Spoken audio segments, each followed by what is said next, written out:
Okay. Good evening, teachers. Welcome. Good evening. Welcome. Hi, Alexandra. Hi, Joel. Good evening. Hi, Wilfredo, Ronnie, Mariela, Hi. Hello. Eufemia, Hello. God bless you. Edward. Good God evening. bless you. Hello. Hello. Jose Alta Gracia. Hi. How are you? I'm fine. How are you, We are senor? good. You're Yeah, good. good. You're good. Good. Oh, Yeah. the Cyrus baby is there.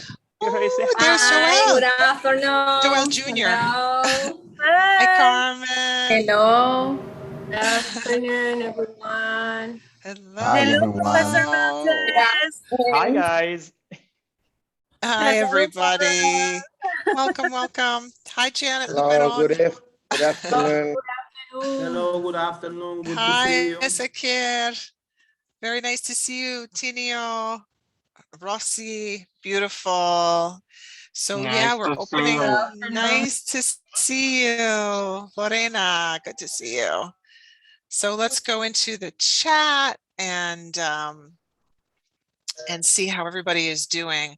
Did you get all of your grades in? We heard about your grades. You had to put in a lot of grades for students. I hate doing that. I don't know about you. How do you feel about doing grades? I finished it. Tell us how you're doing tonight, wherever you are Talking about calling grading, from or that's the most dialing in difficult part from. of our process. Nagua, Chocali de Jesus. Great to see everyone. Oh, Tinio, tell us. Hi, I was saying that grading is the most difficult process, part of the whole process. Yeah, it takes a whole lot of time. Yeah. Do you feel like that students are happy with their grades, or do you feel like there's a lot of going to be complaining about the grades or problems with the grades, or how does that work for you? Students were complaining because they expected some sort of grades when they did nothing, and that was the controversy. So, we had to deal with it, talking about flexibility and Mm, opportunity, more chances for them to, I don't know, to do what they couldn't, and unexpected things yeah, happened, and that was so complicated. It was a mess by the end of the scholar year, and we yeah. have to deal with this all the time. Yes, this is such a terrible year for grading. I mean, it's just like I never really like grading, but this year it's just like, listen, did you show up and do anything? Are you alive? Okay, I'm alive, you're alive. Let's all get an A, Yeah. because it's just crazy the stresses that people are under. And do you feel like the grading really changes how students work? Because I feel sometimes that the students who want to work and learn, it doesn't really matter the grade. I mean, they want to get an A, but I feel like the students who maybe are not that interested or motivated, the grade doesn't motivate them. I'm not Mm, sure. How do you feel about that with grading? there's something about grading, and it's the way students see grading or the grade itself. For example, grades, right? Some Yeah. students or most students, public education system in the Dominican Republic, they say 70 is okay for me in every subject, and some other students are, willing to learn something, right? Willing to learn something, and that's be great for them no matter the grades, right? But some other students are Yeah. fighting for grades. And so Yeah. there's a mix of everything. But most of our Hmm. students, at least the students I work with, they are okay by being promoted, no matter what they learn or the grade themselves. Hmm. And they Yeah, express it. They talk about They really Interesting. say, teacher, it's okay if I am promoted. That's what matters for me. Yeah. Yeah. And do you feel, for example, Tinio, let's say most of the students in your class, they really got a low grade, like almost everybody. And let's say you gave everybody a low grade. Would you be in trouble? Like would your supervisor or would they come and ask you, what did you do wrong? If you give a lot of low grades, do you feel like a pressure to give high grades sometimes, or how is that? Well, in my case, I have like the proof of everything I do, so I can back it up. If you don't have it, then you are going to feel the pressure. But if I can tell that person, listen, I have evidence here about everything that person did. I talked to that person, many times, and because that's what I do. And then, I can back it up. Yeah, yeah, that's a really good point, Evidence. Tinio. Yes, Yeah. you need to, and that's the part that takes a lot of care and time in the planning. Yep. Rosie Taveras, did you want to say something about grades that's in your thinking right now before we start, since we're on the topic? About grading, I have some students that are worried about their grades, but some of them don't get about it. They don't know. They don't bother about having good grades. You gave many activities today to them, but they don't worry about it. And about what you asked about if you put Okay. low grade to students, the supervisor is always asking about it. And I say, this is my evidence. We have a platform in Moodle platform, and there the supervisor always can see the grades, and they ask, they have to continue checking about it, but it always happens here, that part. Yeah. At least I try to do my best. Of course you do your best. I know you do. Yeah, this is a very, I don't know, this is an interesting whole topic that we didn't really plan to talk about tonight, but I think in a way, grammar, which is our topic tonight, is often like the very concrete, very sure area sometimes that we can grade students on, because we can give a test or a quiz or look at a writing sample, and grammar is something that we can really see and mark, because sometimes things like participation, motivation, they're a little more vague, but grammar is something more of a solid piece sometimes of our grading. Richard, did you want to say anything before we jump in? Yes. I'm gonna say something about the topic you are sharing. Yes. Grading. In our country, the supervisor doesn't like that most of the teachers undergrade, or they feel like the teacher don't do the job when they see that many students fail. And sometimes this can cause problems for teacher, but that's why it's very important to having the evidence. So in that way you can support or back up the work that you have been doing. And this could be really a problem for Absolutely. because sometimes I don't know if I'm frozen or I think I'm frozen. Okay, let's see. It's because of the internet.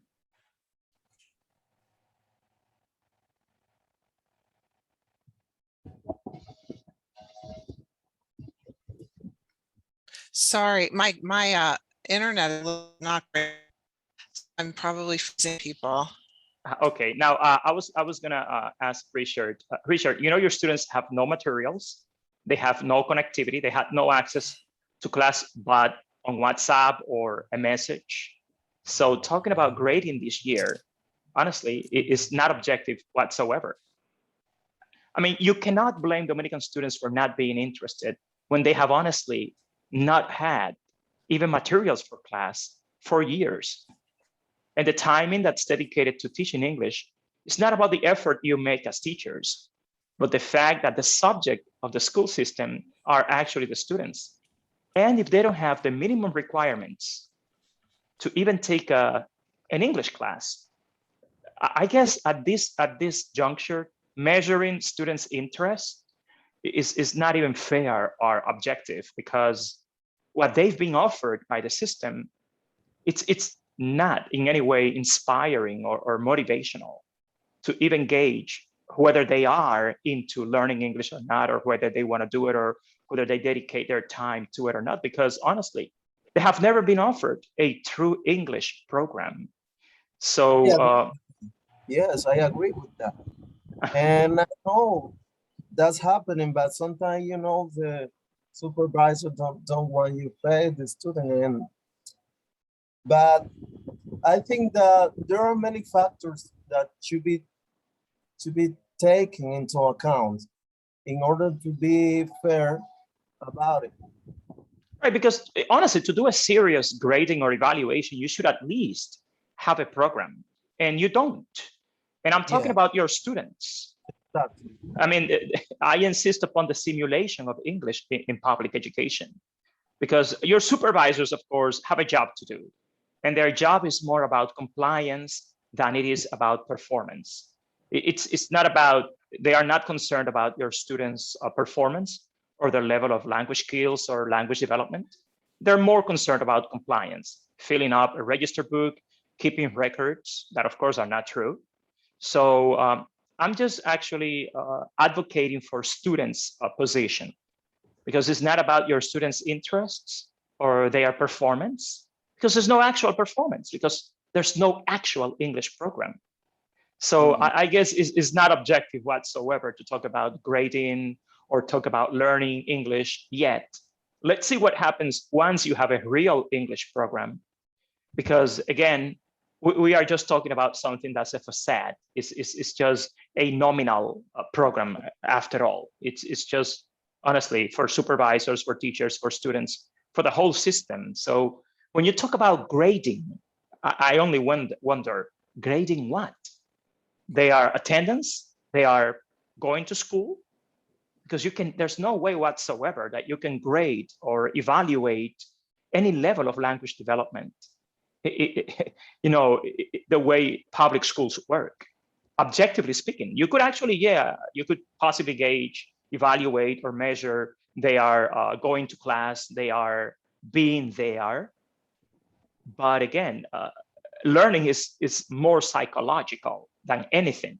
And if your students know that they're going to school just to fulfill a requirement of being present and saying, I'm here, that has no relation, no connection with the development of language skills. But anyway, we talked about that last Monday anyway, and let's just let Laura go ahead. Laura, can you hear me? Are you there? I guess we lost Laura. But anyway, let's just wait for Laura to get back with us.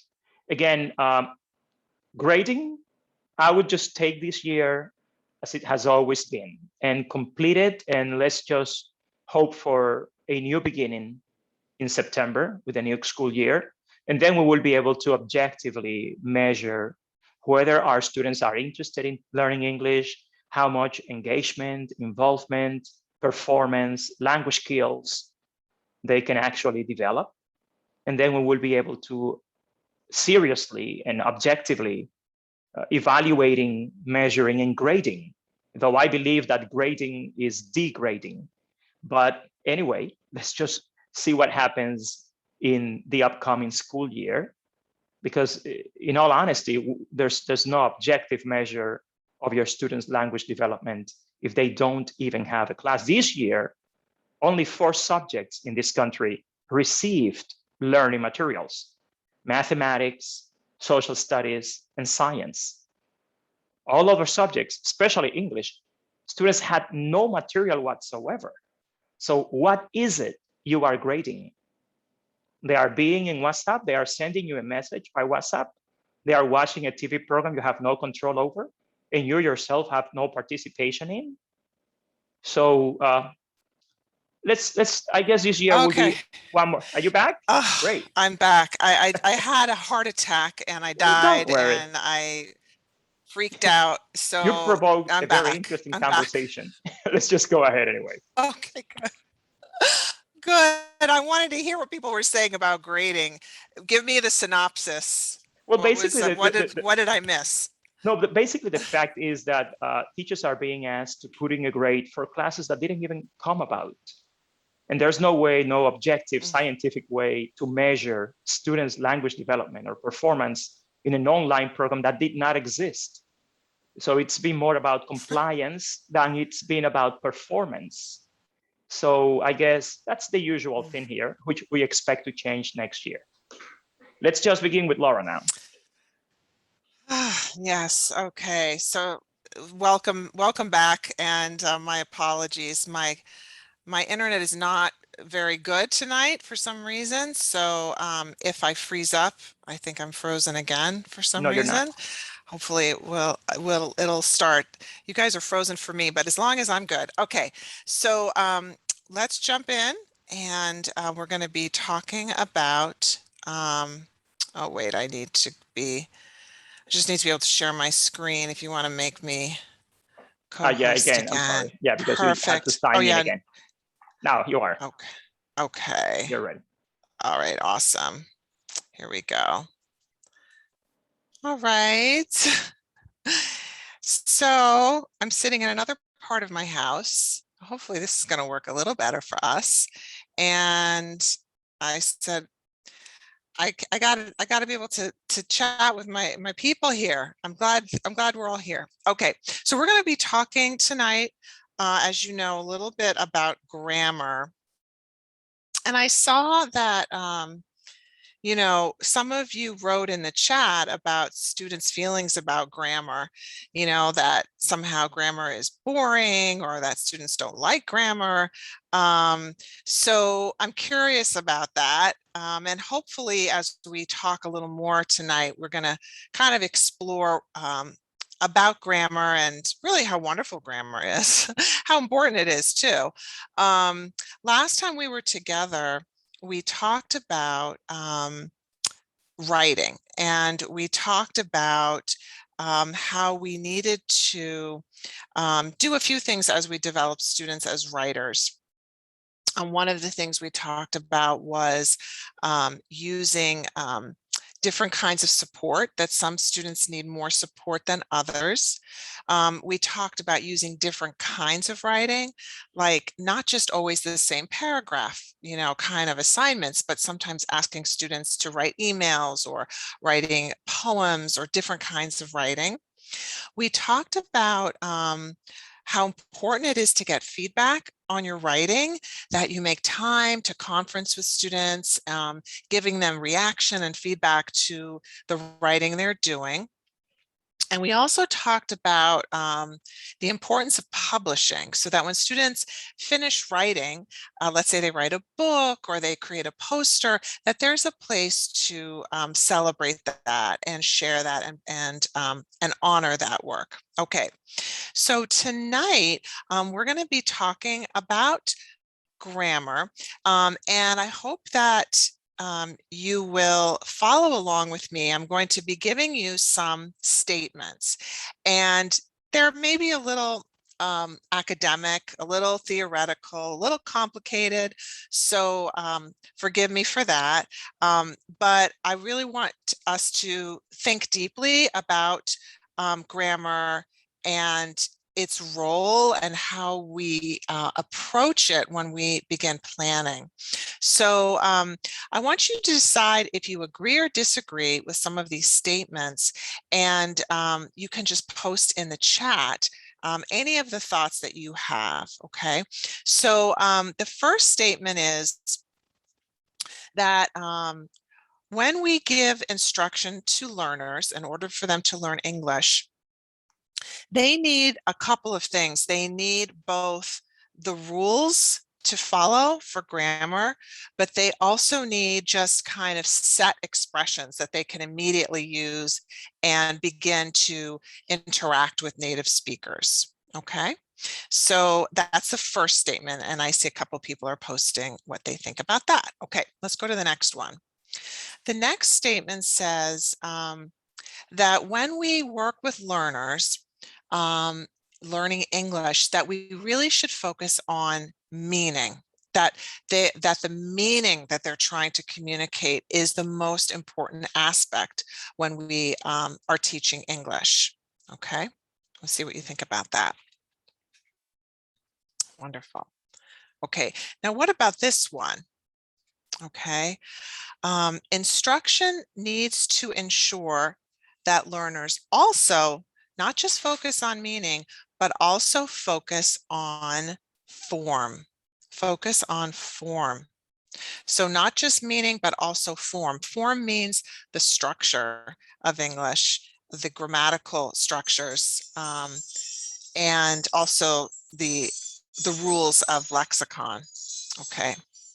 So Conrado says he disagrees. So I'm curious about that. Conrado, can you post in the chat what you think about that? Why you disagree? I'm curious. Okay, I'm going to keep on going through here. Okay, here's another statement. This one is a little complicated. Instruction needs to be, when we instruct in English, it needs to be focused on developing implicit knowledge of English while not neglecting explicit knowledge. So implicit knowledge means you just can participate in an English conversation because you're comfortable and it sounds right, and you're not really worried about thinking through every rule.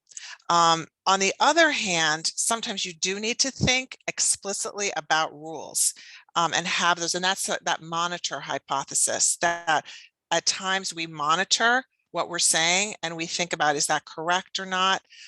So we want to kind of think about that. Do we use both or not? Okay.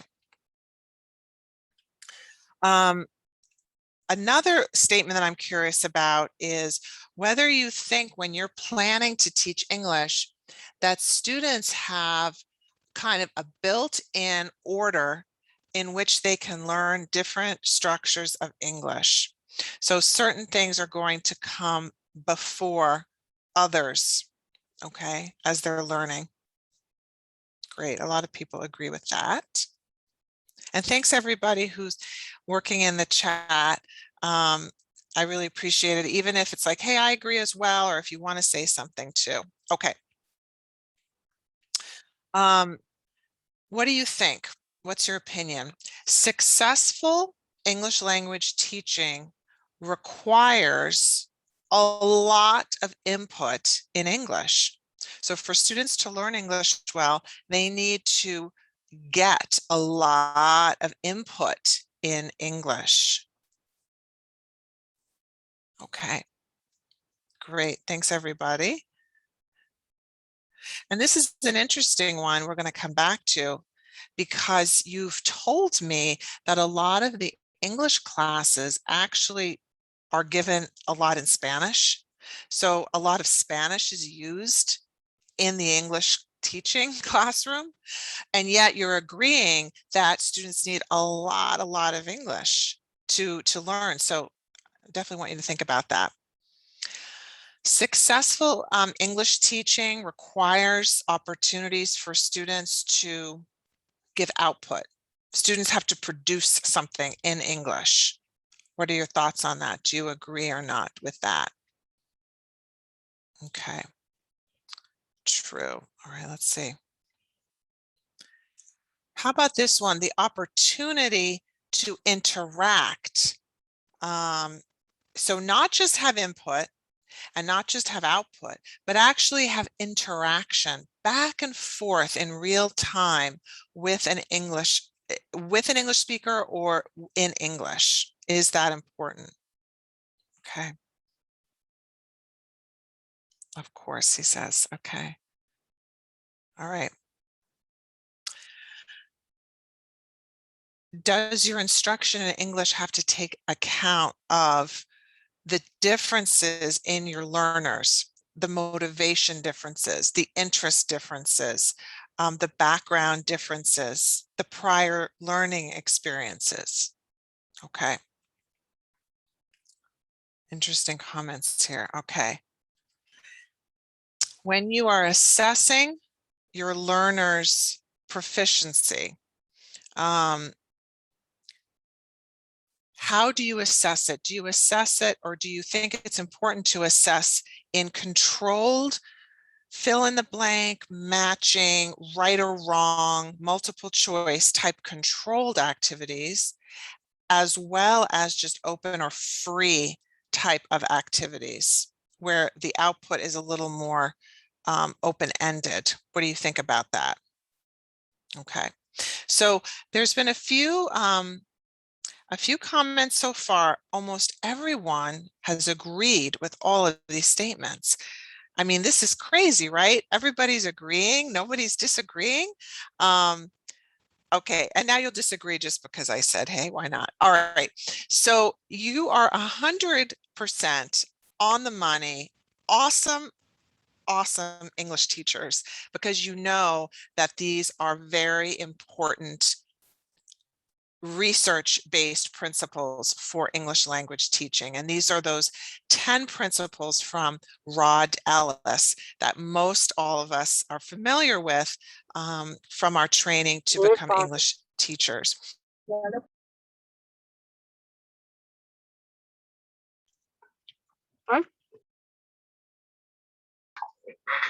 Professor, you're muted, or your audio Sometimes. Okay, okay. Laura, can you hear us? Yeah, yes. Okay, go ahead.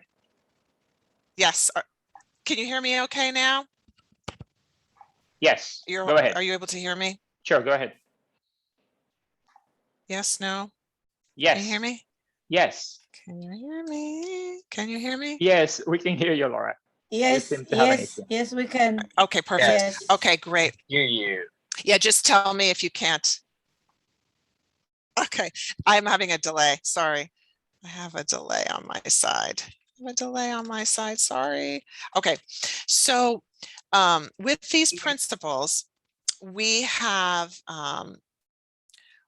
to take these ideas and put them into practice. Sometimes we know these ideas about learning, but we kind of leave them to the side instead of bringing them into the decisions that we make when we're planning.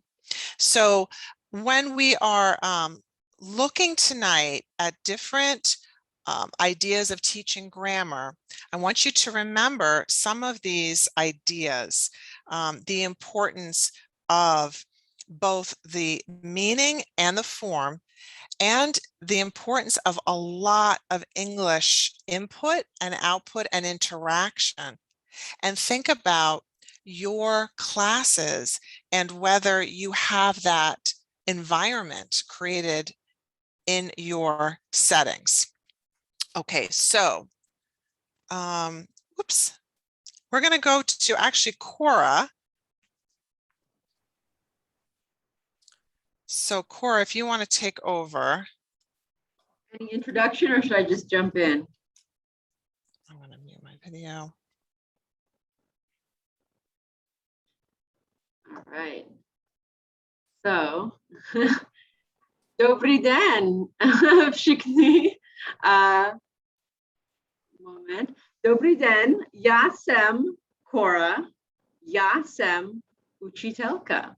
A vy taky jste učitelky, ale dneska jste studentky. Učite se česky. Okay. Mám otázka. Eleanor, jsi učitelka? Moment.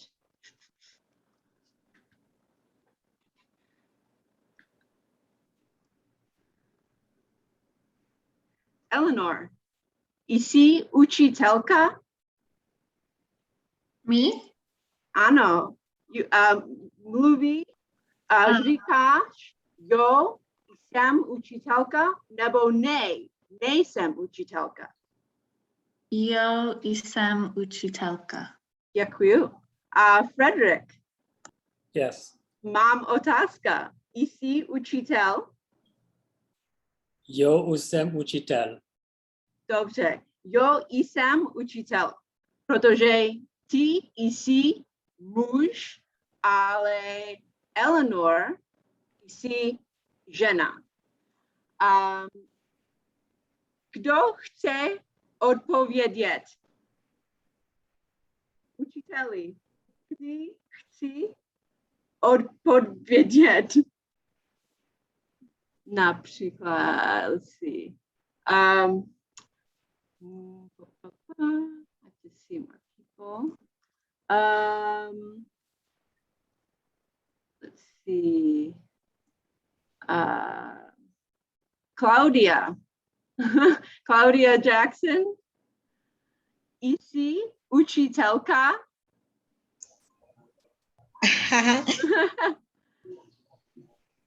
Ano, jo. Yeah. Okay. Yo jsem. Yo hice usiteika. Perfectly. Let's see. Rossi. Jsi učitelka?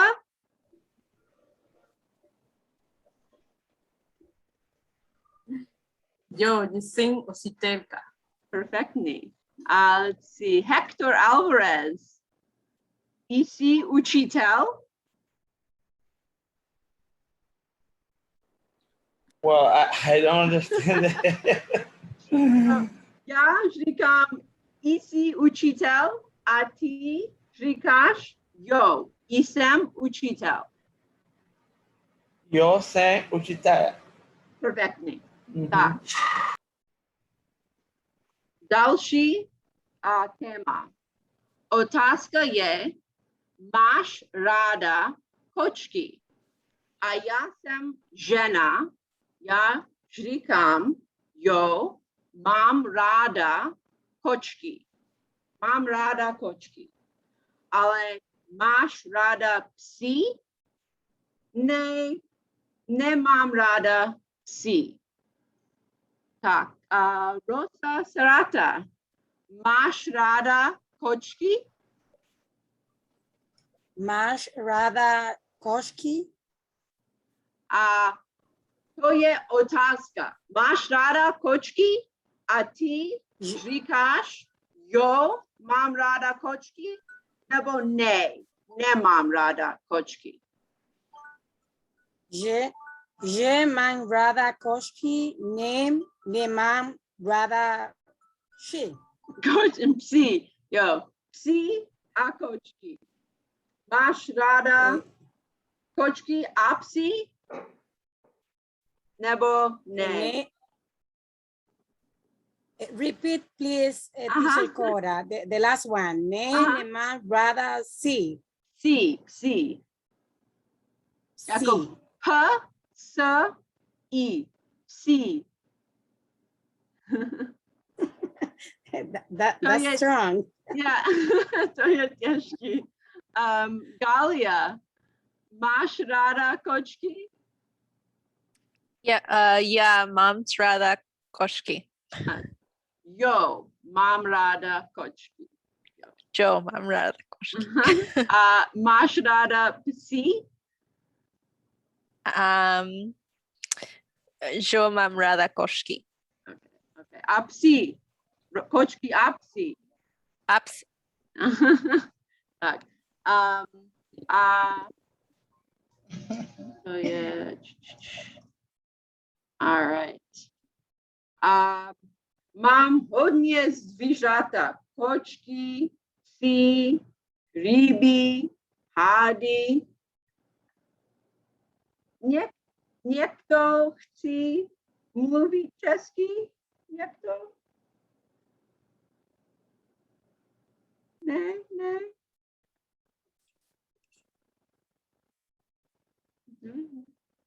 Sumari. Okay, Sumari. Máš ráda kočky? Sumari, máš ráda kočky? Ne, nemám ráda kočky. Nemáš ráda kočky, ale máš ráda psy? Nebo ne? Že mám ráda si. OK, dobře, děkuju. Děkuju. Janet. Že mám ráda. Aha, dobře. Janet, máš ráda ryby? Máš ráda ryby? So, máš ráda ryby? Jo, mám ráda ryby. Máš ráda ryby? Jo, máš ráda ryby. Dobře. Let's see. Angel, děkuju, Janet. Angel, máš ráda kočky? Ne, nemám ráda kočky. Dobře, ale jsi žena? Žena nebo muž? Já jsem žena. Jsi muž, tak? Jo, mám rád kočky. Jo, mám rád si. Jo, rád si. Dobře, děkuju. Maria, máš ráda ryby? Jo, mám ráda ryby. Dobře, máš ráda hady? Ne, nemám ráda hady. Dobře, děkuju. Josaira, máš ráda kočky?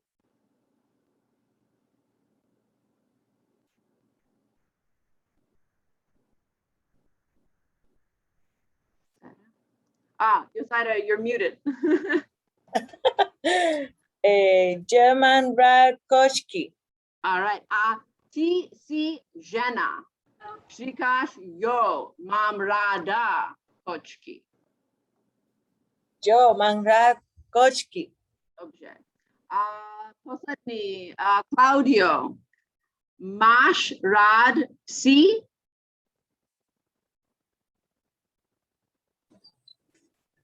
Máš rád? Nemám ráda kýš. Nemám rád. Pro muž, nemám rád psy. Nemám rád psy. Dobře. Máš rád ryby?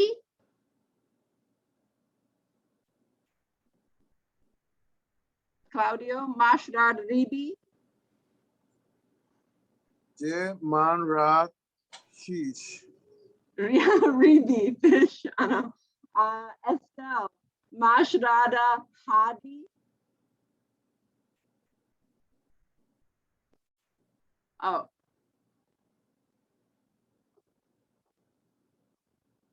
Máš ráda hady, Estelle?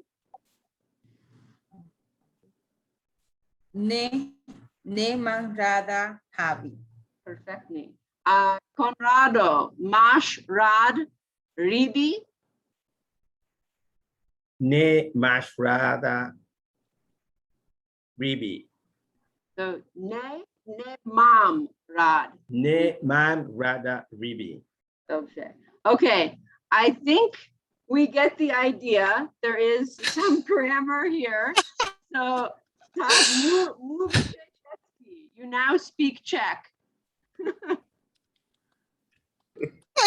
Laura. That's awesome. That's so great. Oh my gosh. What language is this? What language is this? It's Czech. Czech language. From the Czech Republic. Yeah. From the Czech Republic. And so Cora actually was very lucky, Cora, that we planned this activity because my internet disappeared. So you could continue with the teaching. Well, that worked out great. And I'm going to ask Cora how she felt, because I asked her to teach this and not use any English and teach you this grammar.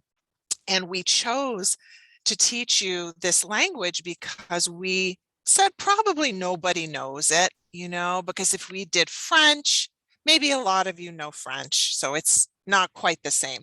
So I'm going to ask Cora a little bit about what she did when she planned this. What was she thinking about when she was planning? And when she was teaching you right now, what was a challenge for her?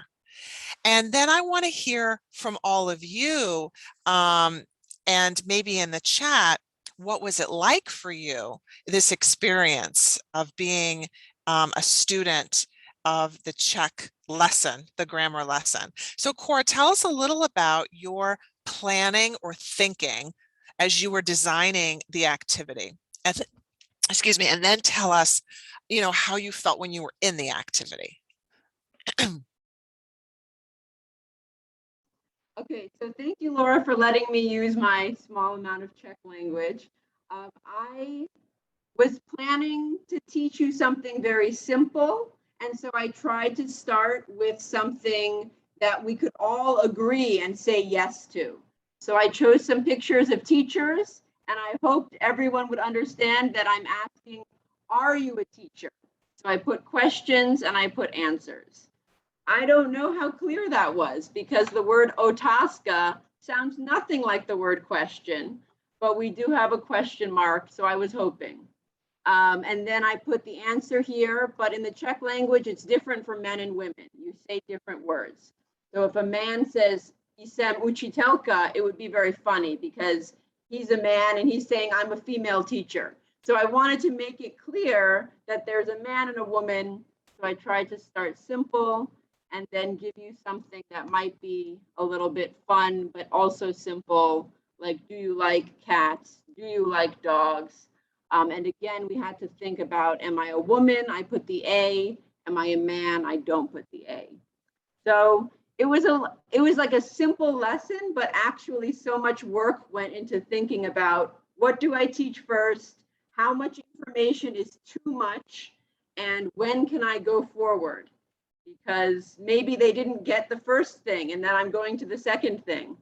So it was a lot of thinking. And then when I was actually doing it, it was a little frustrating because I wanted to just explain in English so everyone would understand. No, there's man and woman. You're a woman. You say this. You're a man. You say this. But I couldn't do that.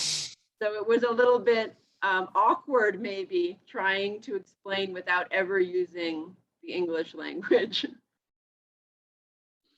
Yes. So you said so many wonderful things, Cora, that I want to emphasize. And I just love the beautiful, beautiful, such great comments too about your experience just now as a learner in Cora's grammar lesson. So Cora, you, two things I think are really important. You had to really think about the grammar rule. You had to know the grammar rule very well in order to decide how to teach it. Like you said, that when you're asking a woman a question, it's going to have a different ending than asking a man. So you know that rule. So you made sure that your examples gave us the opportunity to see the rule. You also used a lot of visuals to give us a cue or a clue so that it would be easier for us to get the idea. And you said that you used the example of a teacher because you know that we are teachers, so it would help us relate more to the topic. Then you talked about when you were teaching it, how hard it was not to just use English. It's so much easier to use English, right? To just explain it. Like for you all who are teaching it's so much easier to use Spanish. And I know a lot of you have asked about that. Can't I just explain it in Spanish, And we're not saying, no, you never use Spanish, of course. But what we're saying is, if we agree that students need a lot of practice in English in order to learn it, and we spend a lot of time teaching about the language in Spanish, the percentage of English just goes down in the lesson, right? And a lot of people think, oh, I can't teach the grammar to my beginners unless I use Spanish. I have to explain in Spanish. But actually, it's the opposite. Beginners don't have very complicated things that they're saying.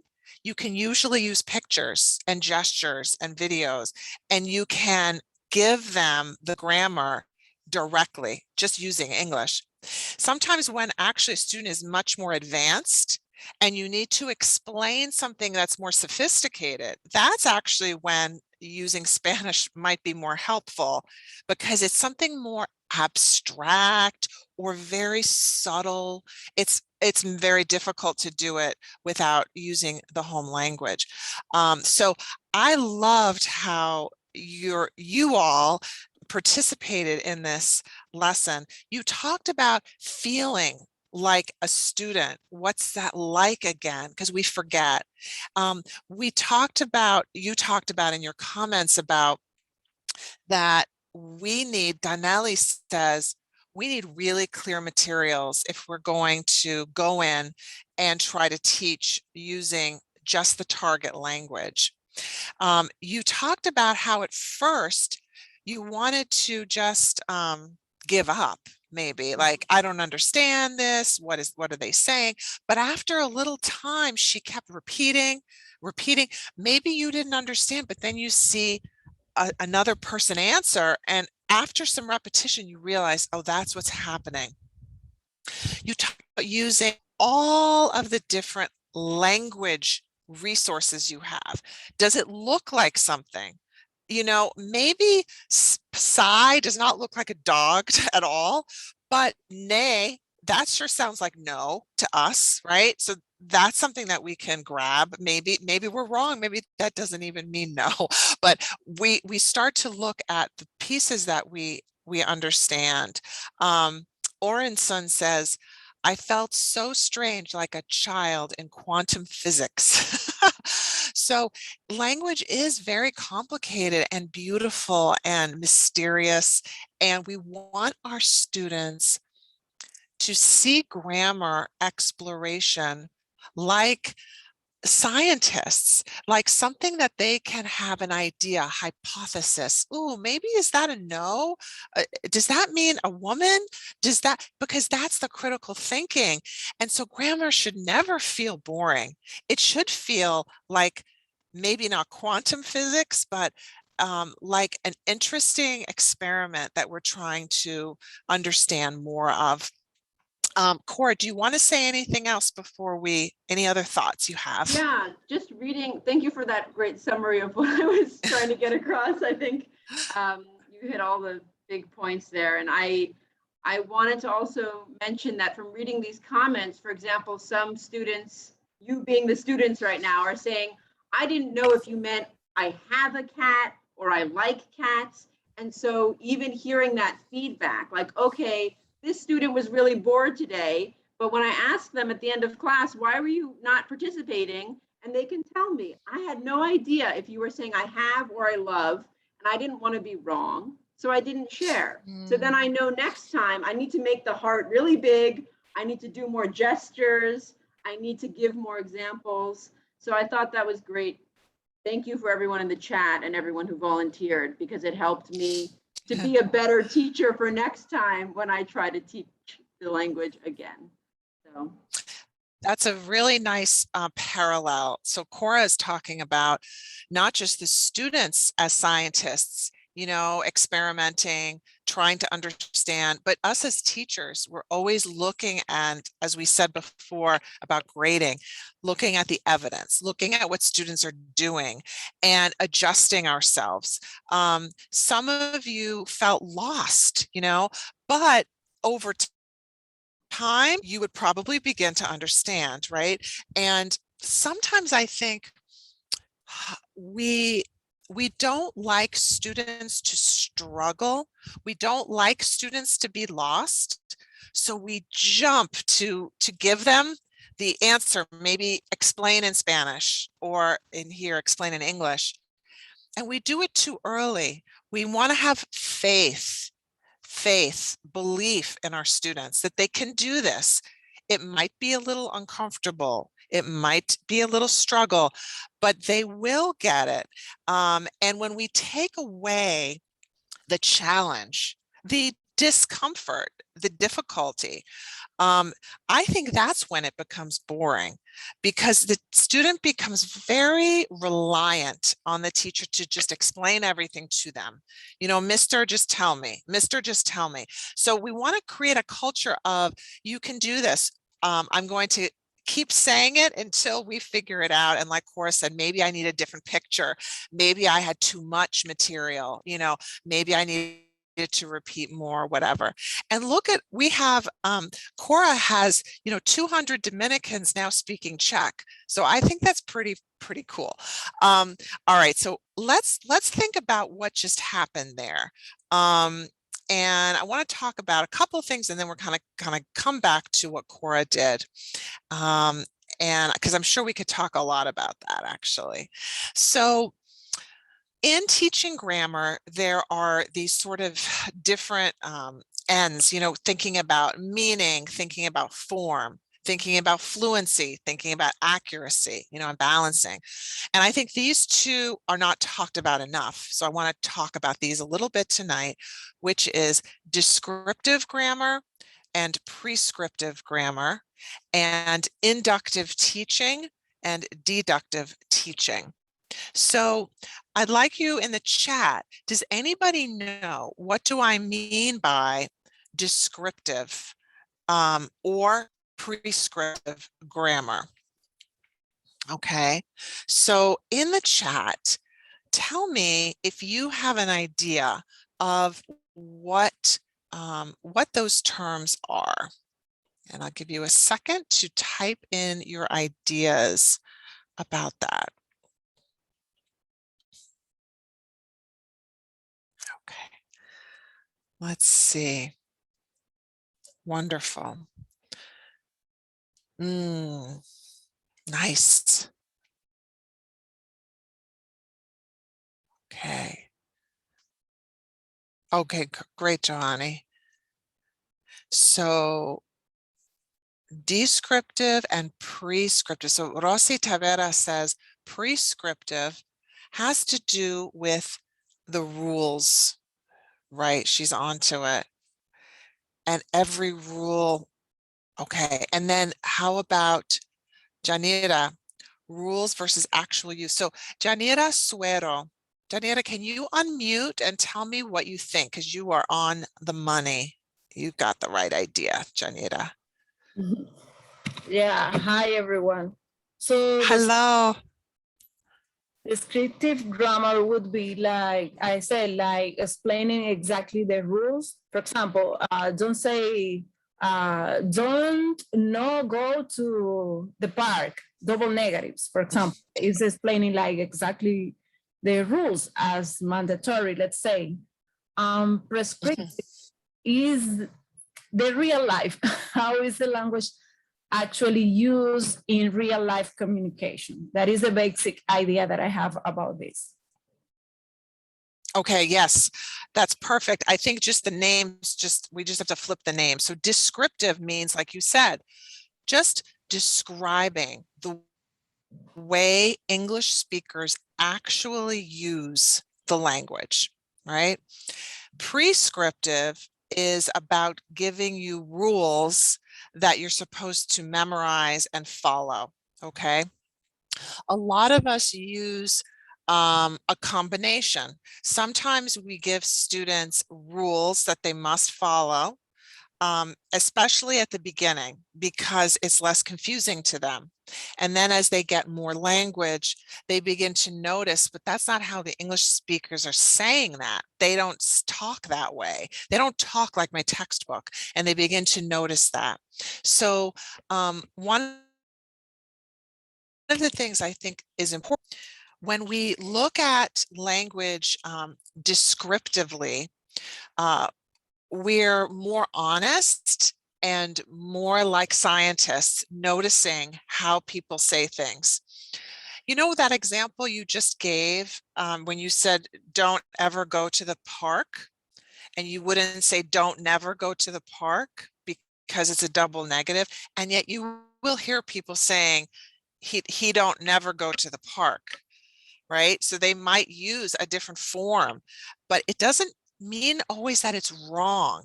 It's a way of saying something, and the meaning is communicated. So it's important, I think, for students to realize, though it's a little scary, that grammar is not just about some person somewhere making a rule that we all have to follow, but it's about just looking at how language is really used, being aware of language, seeing all the language around us and making sense of it. Another priority that we think of in terms of fluency and accuracy, we think about fluency as we want our students to be able to just express themselves and not worrying about translating. But when we think about accuracy, we also want students to be aware of their language choices, and especially in writing, we can give them that chance to go back and edit and correct. So a focus on accuracy makes a lot of sense, and a focus on fluency sometimes makes sense with speaking. But sometimes, you know, we might even be writing quickly, we're texting, and we don't want to have to worry all the time about translating and checking ourselves. So there's this balance as well that we think about. And we want to know which we're focusing on when we're designing activities. When we're designing a grammar activity, we want to think about this balance between focusing on meaning. Of course, that students are trying to convey ideas, and as they are around English speakers, they're going to pick up more and more of their understanding. And then there's this idea of really focusing on language, looking at the rules of grammar. I remember Professor Valdez said something I think is really interesting, that sometimes you see an English class is not really about using English. It's about talking about English, talking about the rules of English, talking about English in Spanish, rather than actually using English. So I think it's important to be aware of that. Finally, the most kind of current way of thinking is this idea of focus on form, that there's attention to meaning, but there's also attention to how we express ourselves. Of course, some focus on accuracy, and we need both. So we can't just focus on grammar, because students often then can't communicate. But if we focus just on communicate, a lot of times there's a lot of errors in the language, right? So this is a big challenge for us as language teachers. When we begin to plan our language teaching, we want to think about how useful is the grammar point? Is this an important grammar point that students really need, that they're going to use a lot? As Cora said, do they need other language? In order to do this activity, what other languages what other grammar or vocabulary do they need? How can I make it fun or interactive? And finally, and this is important for you all in a foreign language setting, how can you teach language through English? So instead of teaching English through Spanish, can you teach English through English as much as possible? And that's something to also explore. Okay. So when we think about these two ideas of deductive and inductive, so deductive is this idea that we give the students the rule and then they practice it and start to produce using that rule. The inductive approach is more of that science experiment, a discovery approach. The students actually create the rule. So let's take a look at this. Okay, so this is the inductive approach. I'm going to give you an example, actually 4 examples of this grammar rule. And I want to see if you can with the rule, okay?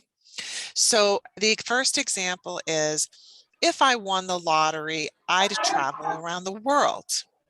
The second example, if I had a lot of money, I would buy a sports car and a big house.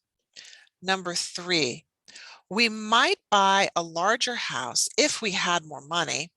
And number 4, he could go to the concert if you gave him your ticket. All right, I want you to come up with the rule. What is the rule or rules that you see? Some of you are naming it, but I don't see a rule. So come up with a rule that you think you can figure out from those example sentences. Okay, you're calling it second conditional, but that doesn't do anything. It's just a name. I want to know the rule. When you look at those 4 sentences, what rule can you make from it? I saw somebody started. Someone wrote, oh, but Sarah, that was Sarah. Okay. All right, I see Rossi put, if and a simple past, and she has present in the second clause. Except, so what I would say to her is, I see the simple past if I won, but I don't see present in the other side. I would travel isn't present. Okay, if past simple, would plus present. Okay,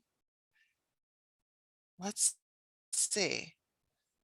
So right now you're the student and you're looking at these example sentences and trying to come up with a rule from them. If past simple, okay. Okay, conditional if clause plus main sentence in past simple. Okay, so you see you're coming up with a lot of different things. All right, somebody said there's a modal verb. First part has a modal verb. The second part, okay, Ovadi says, I see a possibility.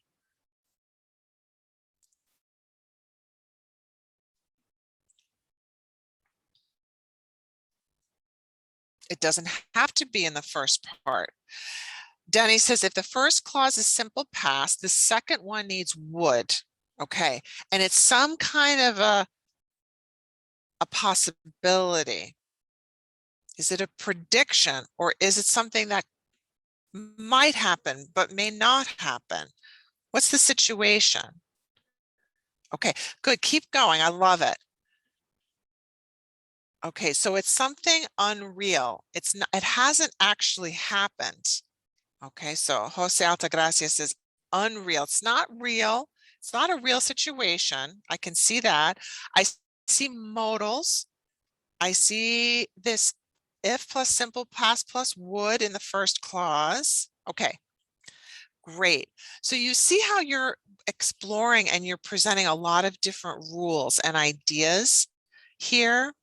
So in this process, we are doing the inductive approach. Does it take longer? Yes, it takes longer, but you are active. You are trying to figure out the rule. Kind of like you did with in Cora's example, right? You looked at the sentence and you tried to decide what was happening, what's going on. Am I getting a question that there's a negative?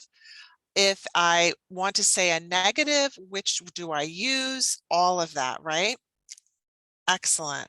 So here is where we really see that active learning in the inductive approach. Conrado says the if can be at the beginning or it could be at the end, because he notices sentence 1 starts with if, but sentence 4 has if in the middle of the sentence, right? So, right. So Janita says, when I do that, teacher says, teacher, just tell us. Okay. So we don't do everything our students tell us, right? We have to sometimes create a condition that can be a little challenging for them.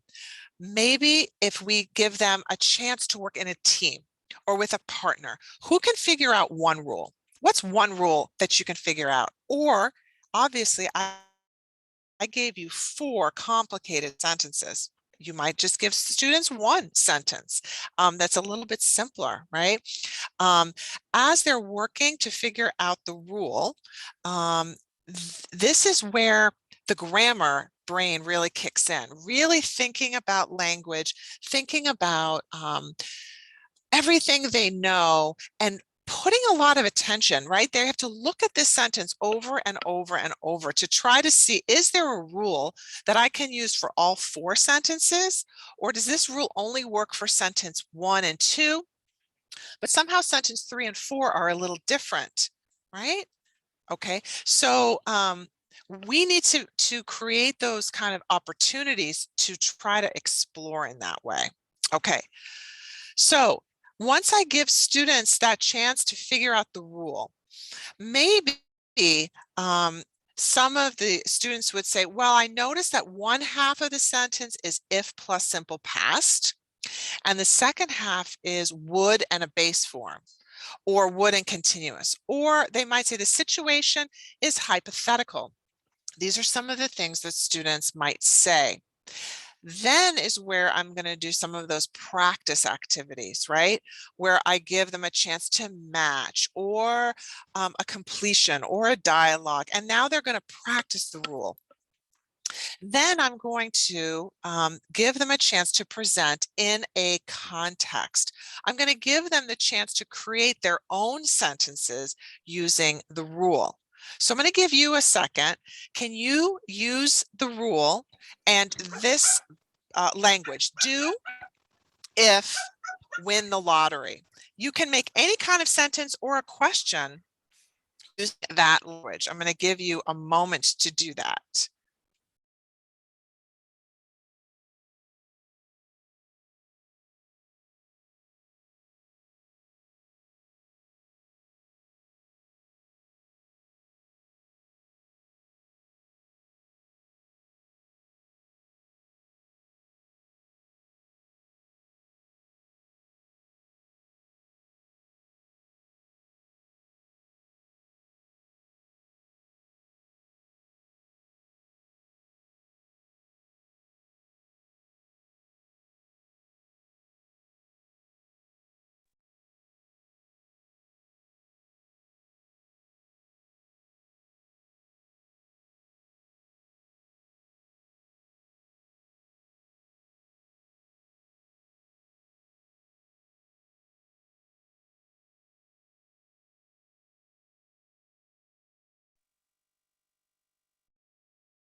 All right, wonderful.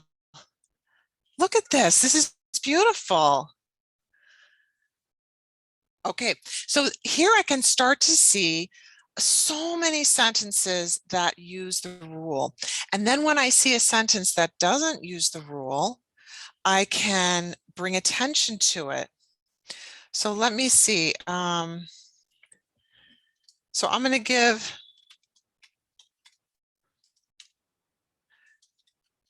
an example that doesn't follow the rule that I saw. And so I can ask students, let's go back to it. If I win the lottery, I will buy a car. How is that different than the rule? How is that different, right? If I win, is that the rule? How can I change it to make it follow the rule? Is it if I win? The verb must be in the past, Conrado says. So it needs to be, as Oren says, if I won the lottery, I would, right? So if I learned the lessons, I need something in the past on one side of that, right? So this is where, as students start to now produce, I can go back to and explore again the inductive approach. Put the sentences back for the sentence. Is this the rule? Is this different from the rule, etc.? Okay. Now, in the deductive approach, which is what most people use. Oh, Juan can't hear. Is everyone else able to hear me? Give me a thumbs up if you can hear me. Yes, we can hear you. Okay. Thank you, my dear. Thank you. Okay, so if I had money, I would buy an apartment for you. Okay, thank you. I would love that. So in the deductive approach, that's what we usually use. And that's where we present the rule, right? We come into class and we say, okay, we're going to learn the second conditional. The way it's formed is you have the first half of the sentence, if plus simple past. The second half is would and base form. It expresses a possibility, etc. Then we give students examples. And then we have them practice matching two parts of a sentence or matching to a picture or whatever. And then we do the same thing. We ask them then to present their knowledge in context. This is the PPP model: present, practice, and produce.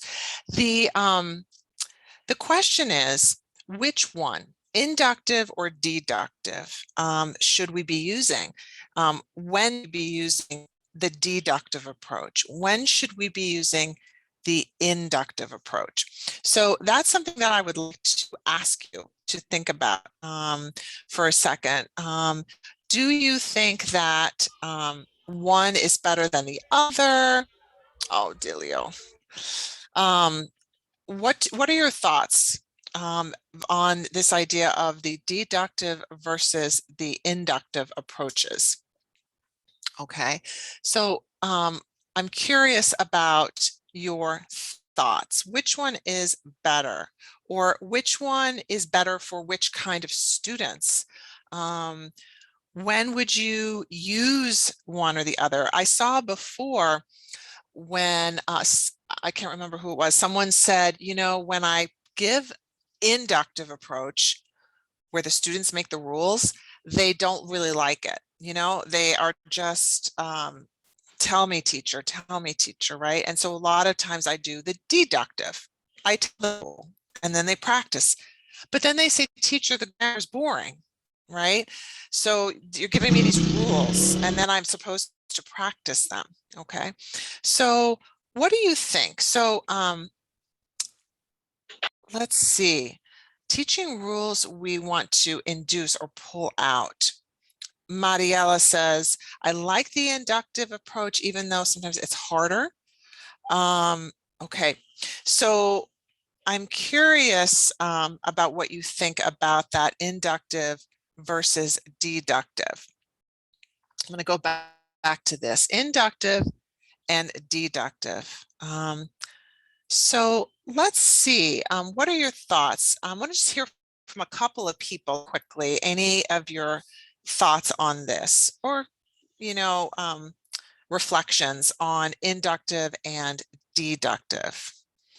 So you can just raise your hand if you want to share your thoughts on what you think about this idea of students creating or discovering the rules of the grammar versus you giving them the rules and then they practice.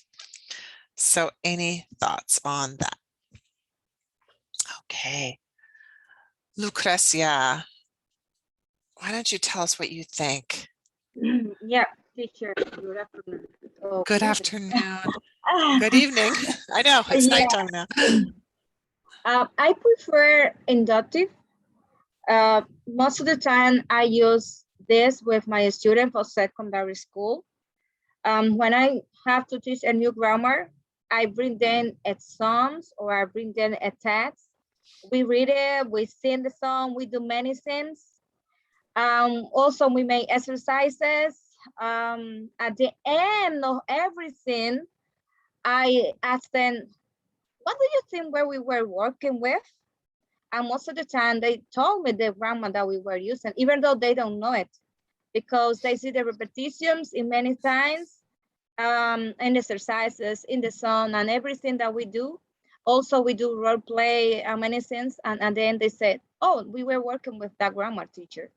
Uh-huh. That's why I prefer that, because they don't know what they are learning, but they are learning. It's pose less pressure on them, because when you let them know that you are working with grammar, they don't want to work with grammar because they say, oh, I don't know English, I don't know how to say this in English, or I don't know how to use this grammar. But when you do it in an inductive way, they catch it right away. They don't know that they're working with that, and that's why I think it's easier for them. So thank you so much, Lucrecia. What you said also talks to the idea of this kind of focus on meaning. You know, a lot of times students, you give them almost a formula, say it this way.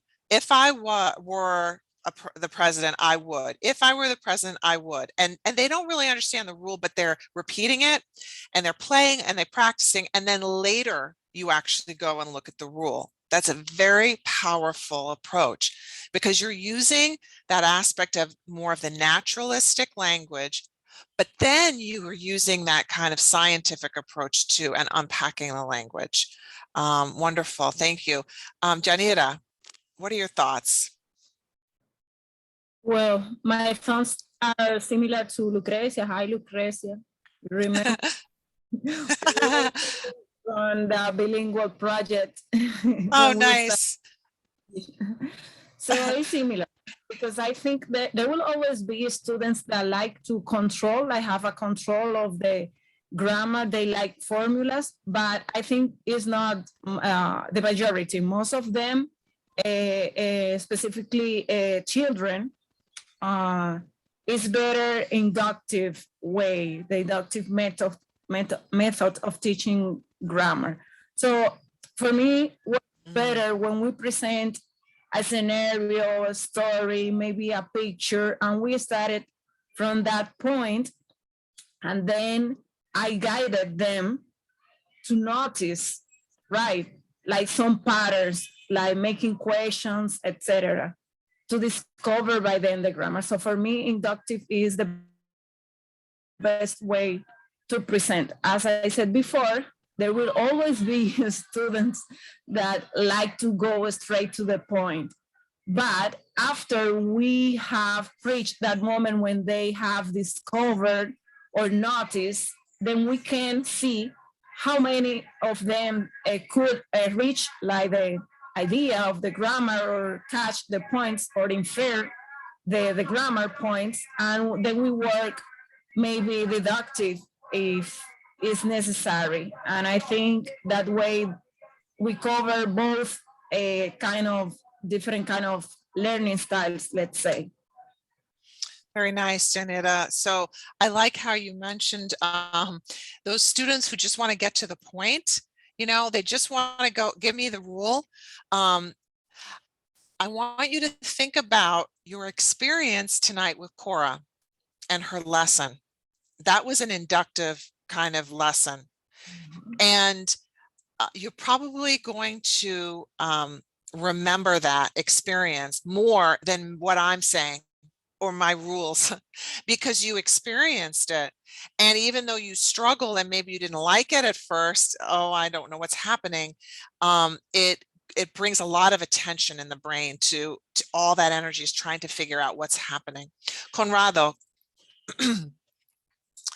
Well, I agree with you guys, and I know that inductive, an experience in which students can show what they have learned.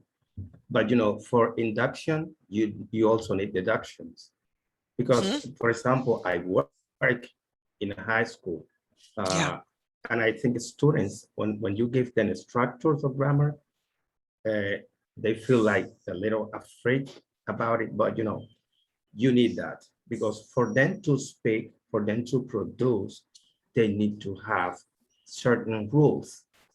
So that's the way I think that inductive and deductive comes together. And there's something, lady says in the chat that something that points me up, that she said that grammar rules are always present. But that's it. But it's not only that they are only present, but you need to, as a teacher, make students understand the rules. For example, something that I notice in students when they are learning the present simple of be, when they want to say I'm, they say am.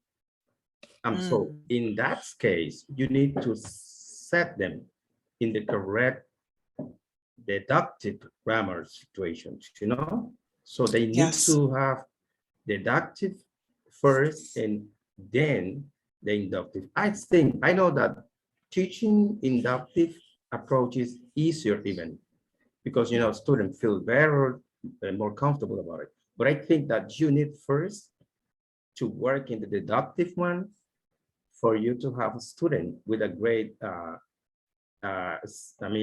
inductive approach. Interesting. And so what Conrado is, I think, also connecting to is the idea of error correction and how, so as you begin to explore rules, so even if we explore the rule, one student really understands, I have to have in the past, if I were, and then I need the would on the other side, I would do this. Some students have part of it. They might see if I were, but then but I will on the other side of that. It was like, so the example we had later before, that when you say, if I win the lottery, if I won the lottery, in that case, the deductive approach have to be taught. And to correct like the error that so it's interesting because if I and that goes into the way we correct errors too, because I could say to the student, no, you need the past tense, not the, if I won the lottery, not if I win. And it's because in the second conditional, you need the past tense plus would. But I could also repeat an inductive. I could say, let's take a look again. What do you see? What rule can we come up with and redirect them? But it's like you said, there's this kind of weaving together and of the teacher being aware. And for which students is this going to just frustrate them so much? And at which times do I just need to be reminded of a rule? Which times is it a discovery time? Thank you so much, Conrado. Lisbeth. Yes, I would say that, of course, inductive is a lot better because it stays longer in the brain and it stays longer in their mind, of course. But also, like, coming out with deductive is important for them to see how rule works. Also, I would say that in order to do inductive, we need to create a scenario. It's better when we do deductive. It stays longer in the brain, students learn more, and it's we can have a more meaningful learning environment. Very nice, Lisbeth. And I noticed too in the chat, some people are, talking about being aware of making errors. And so whether I tell you the rule, this is how you form the second conditional, now do it, I correct you, or you discover the rule and then you make an error and I correct you.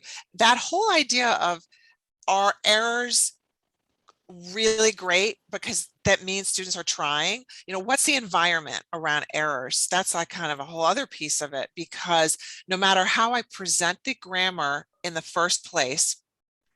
So for example, Cora, she gave us an inductive approach, and we made errors, but it was okay. It was not something bad or shameful to make an error. It showed that we were trying, and then we could adjust. And that's so healthy in a language classroom. I do want to hear from other people. Let me just see, maybe 2 more people. I know, let's see. Okay, it's Maximo who's under Rosy Taveras, right? Okay. All right. First I thought of Elvis, and then I thought of Maximo. So go ahead, Maximo. He's trying to make me, he's trying to play with me, but I'm on it. I'm on it. Yeah, you got it. You know something, what happens is I never get the on time the link to the lesson. That's why someone else get me and send it to me, you know? This is what happens. I don't know why, but Inafocam doesn't send it on time, right? I got it 2 days later. Well, speaking about these kinds of things that most of my colleagues were talking about, I am Dylan. Well, this approach might be a little, you know, tricky. Why? In my case, as an experienced teacher, I usually try to teach students, high school students, beginners, without too much explanations. You know something? What happens is the following. According to constructivism, and for example, Chomsky establishes that our brain is able to build, you know, grammar by itself, and it is. If a person goes to a country where the language is spoken, you don't have to explain the rules. By being in contact, by being exposed to the language, that person is building by itself, the language structure. So it's much better to begin by teaching deductively to students, not by rules. We, in this country, most of us, myself inclusive, we used to teach by rules from the beginning. But those students, my question is the following. Those students don't need to know every structure because most of them don't go to teach when they become adults. They need to use the language. They don't need to know a lot of rules. That's only for teachers. If they go to a country and they want to have, you know, a conversation with someone else, they don't need to ask questions about the adjective, about pronoun, things like those. So sometimes we overdose. We give overdoses of rules to our students. So students flee away because we give too much and we correct too much, myself inclusive. Sometimes we correct too much from the beginning, and that's not good. That doesn't make good. That's interesting. Interesting. Well, I think another piece of this that you're bringing up is the idea of, and I'm going to just put it in the chat, of immersion. So, you know, what you talked about when you go to a country and you live there but what we know from those principles at the beginning of today's session is that the teacher plays a very important role. Yes, being in a country can give you a lot of exposure, but there are many people, for example, who come to the United States and they live here for many, many years, but they don't really acquire English or English to a certain level because we need teachers. Teachers, all of us are extremely important in connecting the language to the student, and that inductive approach where the student can understand why they should say certain things will help advance their language. also the deductive, right? Also knowing the rules. And you kind of are thinking about this, as you also said, overdosing on the rules. If we overdose on rules and we don't get a chance to just try to use the language, we become very anxious, embarrassed, inhibited. Am I saying it right? Am I saying it right? Am I saying it right? I think that's my problem in Spanish. I get very worried about making mistakes because I had a very grammar-driven type of Spanish instruction. So I know I'm making the mistake. I know it's probably, you know, I can't remember, is it el mapa or la mapa? I know I'm going to say it wrong because I can never remember it. You know, it's el, I think, right? But it's like, those are the things that I always have to go back to a rule. The words in Spanish that end ma, pa, ta, those are actually el, even though you think they're la. You know, these are these rules that you carry, and they make it hard sometimes to have conversation. I'm going to do just one more comment so we can go on, and you have a chance in your breakout rooms. Ludi Ferreras, did you want to give us a thought on inductive and deductive? Yes, I think that both approaches are very, very interesting. It depends what level you are teaching. But sometimes teaching inductive permits the student to practice the language. I think that as much as you can practice, you can notice that your knowledge will improve. And even though if you have a group, for example, from level 3 or level by institute, you can notice that you can teach them grammar, deductive, but inductive is better in this case because the most important thing is to be in contact in this case, is to practice the second language. And even though in Dominican Republic sometimes we have to teach deductive, not inductive, because we have the English like a subject, not like a second language. It's like okay. Thank you so much, Ludi. Well, and I think these conversations are so important because it helps us. It's not about there's only one way or there's only one right way, but it's being more self-aware in your own classroom. You know, you're teaching English as a foreign language, right? So they don't get a lot of English. It's not like someone here learning English, where English is everywhere. They're in Spanish everywhere, and then English class. So you have to think about how much English you use in your class, because you might be the only English in the whole day is from you. So how can you stay in English longer? How do you balance giving rules? If you give rules, will you use your Spanish to give the rule? But will it be fast? And then you can practice the activity in English. There's a lot of different ways to think about what you're doing. And I think it's important that we continue to have these really professional conversations, because a lot of us are alone in our classroom, you know, and sometimes we don't even think about another way of doing something. So it's good for us to almost, when you go to teach, let's say Ludi, she's back in her classroom, she's teaching English, but she might think about all of us with her now. You know, how else could I do this? Maybe students, they want to sit and come up with the rule. For you give students 4 students have one sentence, 4 students have another sentence, 4 students have, and you have many, many groups, and they're all working on the rule. Because maybe Ludi says, I just want to see what's going to happen. What's going to happen when I give them a challenge? Who can come up with the rules? And it brings an attention to language in a different way when we use that inductive approach.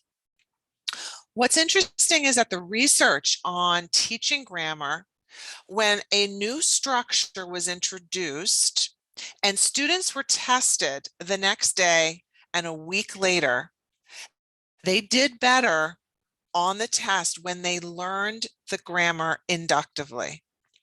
So this is not always going to be true, and this is true for this particular research, but it is something to think about, that if you can experiment with letting students discover the rule instead of telling them, see what happens in your own classroom.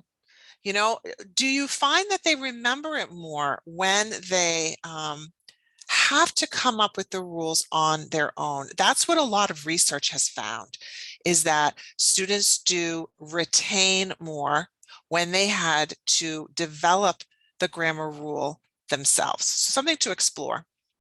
Okay, so in our time now, I'm just going to give you a few examples. I know you are the experts on grammar teaching. I am just going to give you some general ideas and spark some thinking. So this is one approach, just bringing in a picture. You know, when you bring in a picture and it has a lot of things going on, you can do a lot of different verb work with one picture. I can have you look at this picture. So I'm going to have you look at this picture for a minute, and then I'm going to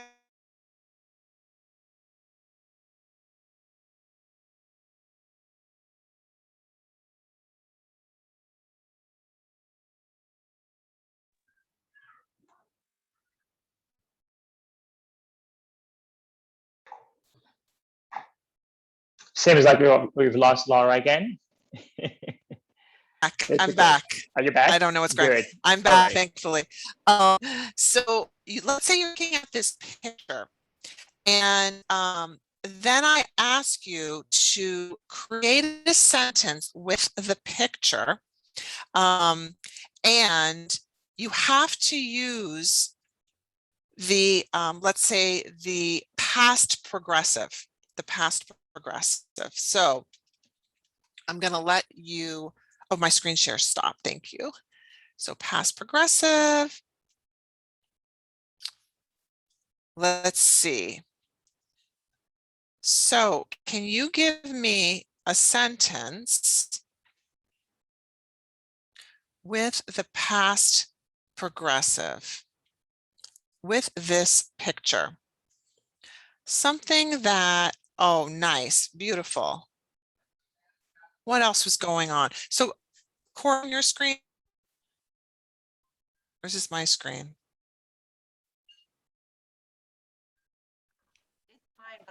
Actually, it's your screen. It's okay. We can hear you, Laura. Go ahead. Okay, so Cora, just unshare and then I'll do mine. Okay, thank you. Perfect.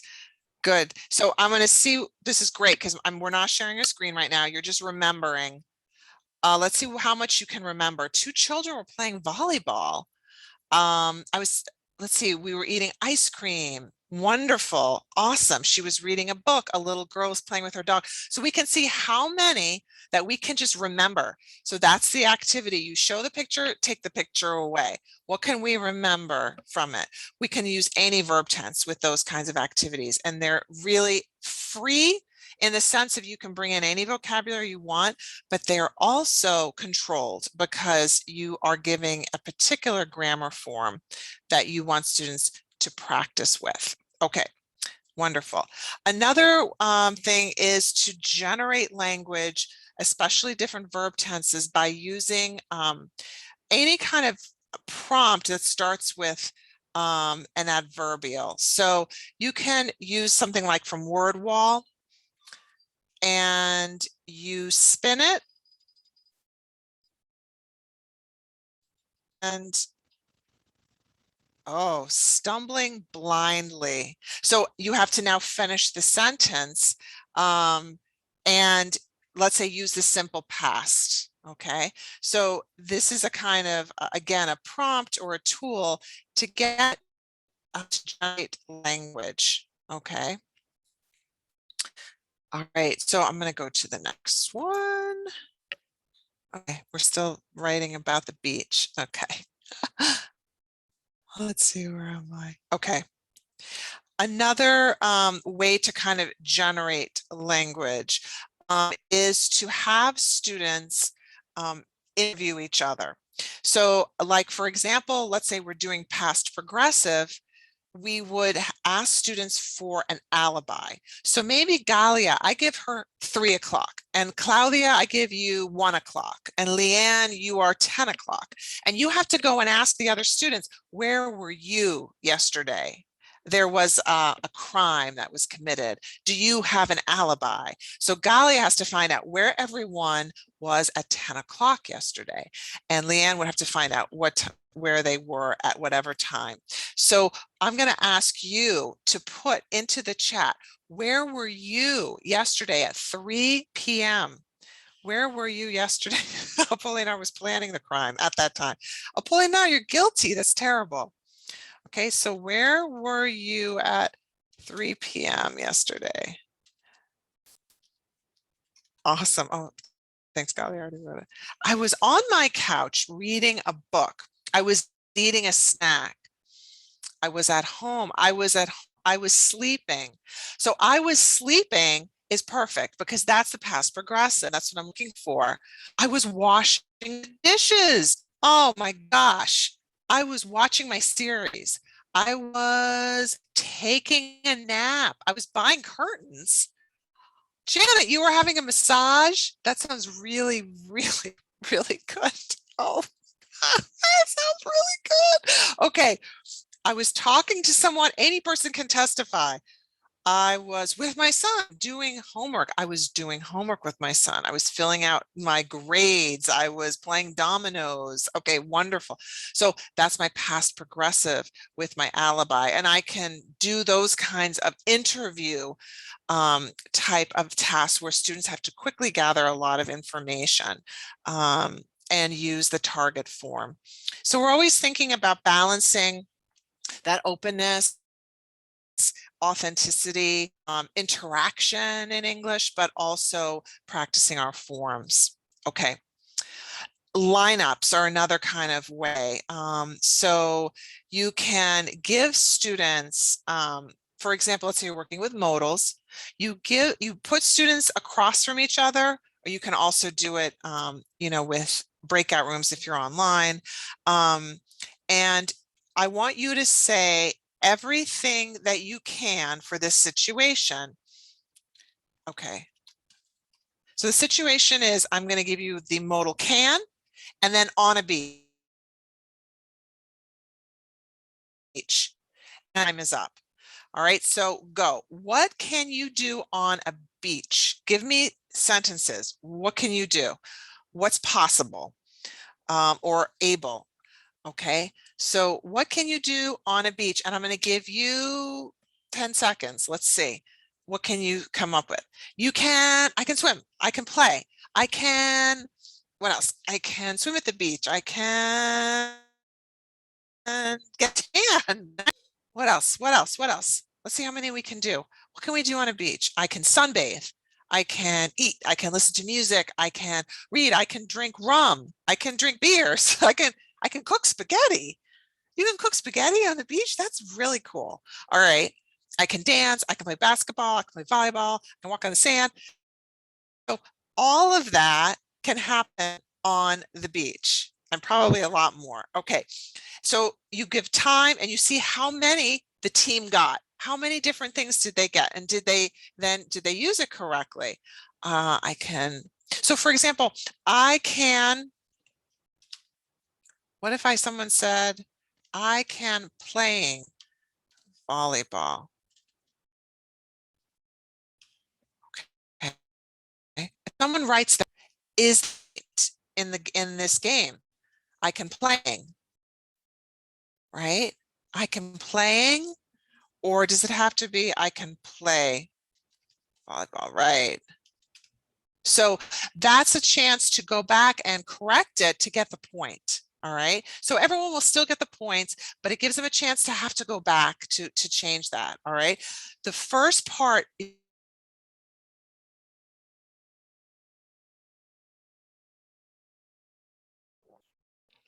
Okay, let's wait for Laura to unfreeze. Okay. Yeah, it's just freezing again. Okay. Okay, no problem. The internet is a disaster once again today, mister. I know, don't worry. Okay, asking students to be the teacher. Yay. Asking students to be the teacher. So when the student is the teacher, you give them the language form. Let's say it's, I don't know, present progressive versus present simple, and you have them teach the class. So they might do that with a partner, with a group. They can also do it on a video, even a PowerPoint, or present it. And in that way, again, like inductive approach, when your student teaches the grammar point, it really, really helps everybody to learn it, especially the ones that are teaching it. So give the students a chance to be the teacher is another activity. Finding mistakes is a great grammar activity. So in this one, there are 3 signs that are here in the United States. Each one has a mistake. Do you see the mistakes? Can you find them? All right, so I'm going to let you put in the chat where you see the problems there. Okay, so what is wrong with those signs? So very nice. Victoria Salazar says, sorry, we are closed, right? It's not, or it could be we're, but it can't be where. So that's a problem. All right. How about this one with the sign? What's wrong with this sign? I think this one is very funny.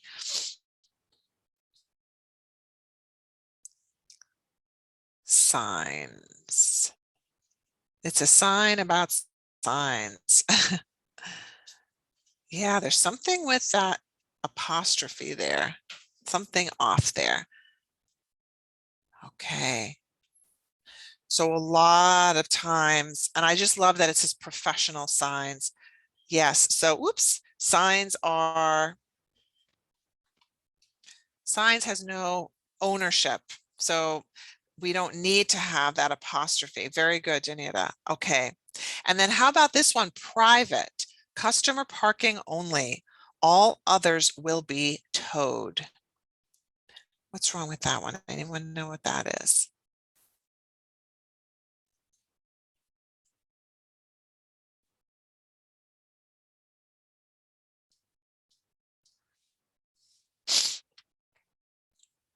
Okay, so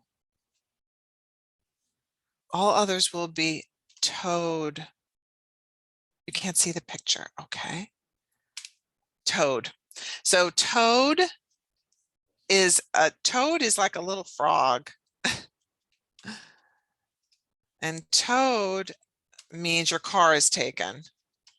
Let's see, let me put that in there. Okay. So that's the mistake with that one there. So good. So we're learning a little something as we go. Okay. This is another really wonderful activity where you actually look for great grammar. You collect grammar.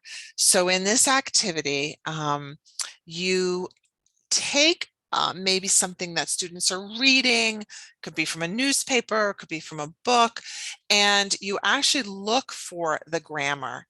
You can read the passage and students can decide what is the grammar point that you think is important from this passage. It could be the use of the present tense. It could be adjective use, adverb use, the use of passive voice, whatever it is. And so this is a great way for students to actually notice grammar in the real world. So I'm not going to read this to you. I know some of you are saying it's very small. Because of my internet, I just don't want to risk reading it. So I'm going to continue on, but you can read it later. choices, we talked about using station activities or breakout rooms where students can actually decide where they want to go in order to what they want to practice. So a lot of times we tell students what grammar they have to focus on, but in this activity, students actually decide what they think they need more work on. And that's what they go to the station to focus on. Okay. All right. And this is a fun one as well, where you do disappearing text. So in this one, you show text and then you remove it. So for example, I have this sentence. Last night I ate pizza, went to my friend's house and watched a movie. Okay, so what I'm going to do is I'm going to take away some of the sentence. And I want to see if you can tell me what's missing. All right, so can you fill out what I took away? I made it disappear. Can you put it back in? So what's missing now? Last night I ate pizza, went to my friend's house, and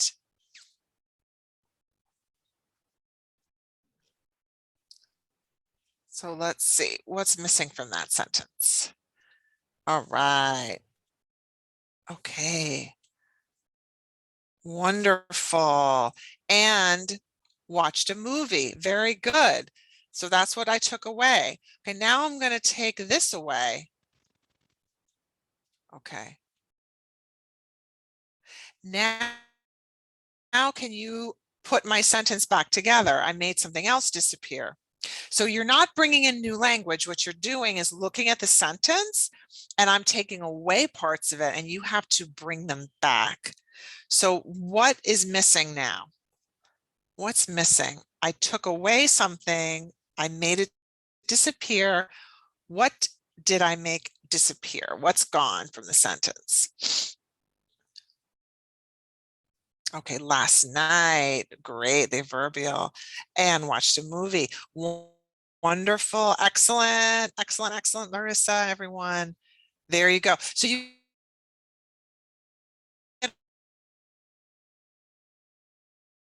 students can try and recreate the sentence. Okay, wonderful. Obviously there are so many games online, so many grammar games, and that's a great resource for students because you can just give them a link. They can, if they can get online, if they can use a phone, they can practice tons of grammar and do that kind of drill and practice that they need. I've mentioned Bamboozle before, which I really, really like.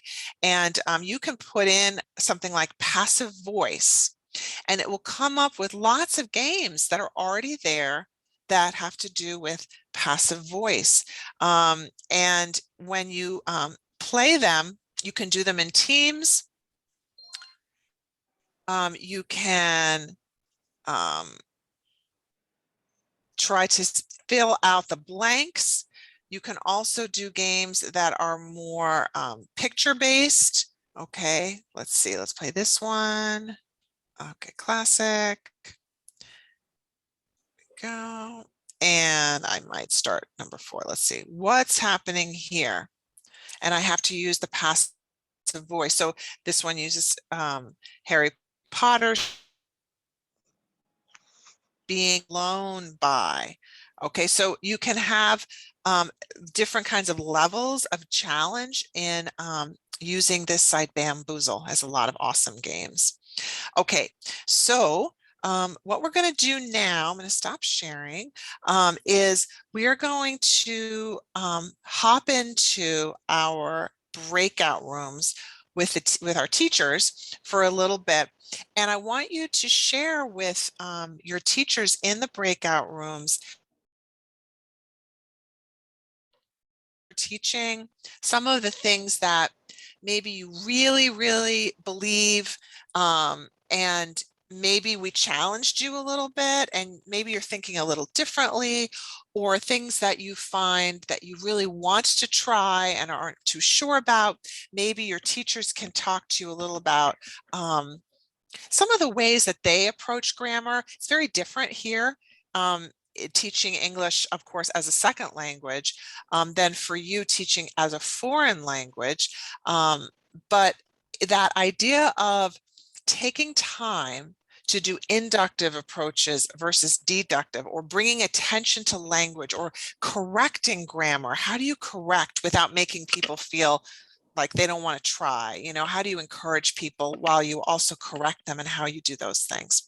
Okay, so I'm so sorry about my internet today. Not sure what's going on exactly, but I hope that on Monday, I will be all set. On Monday, I'm going to see you again, and we will be looking at taking all these ideas of language teaching and putting them with a content unit, like planning maybe several days of instruction. You know, what are some of your ideas for a unit, not just an activity, but a unit, like a week or two of teaching English? What kind of topics do you like to cover? How do you plan out listening, speaking, vocabulary, grammar, and all those things when you are teaching in a unit? So we'll be talking about that on Monday. We're going to send you hopefully to the breakout rooms successfully. Remember to hit join when you go there, and my teachers, if you're able to move yourself or let us know, we will help you get into those rooms so you can chat for a little while more about this idea of grammar in your teaching. And I thank you all so much. So here we go. I'm going to open the room.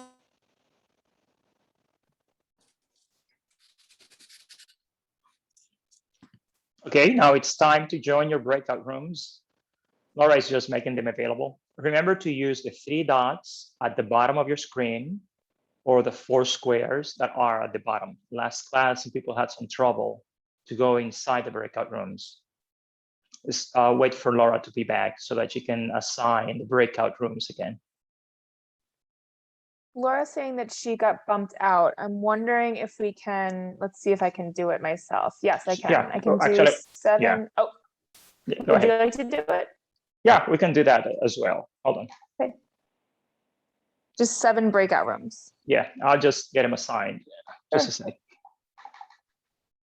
Okay. Okay.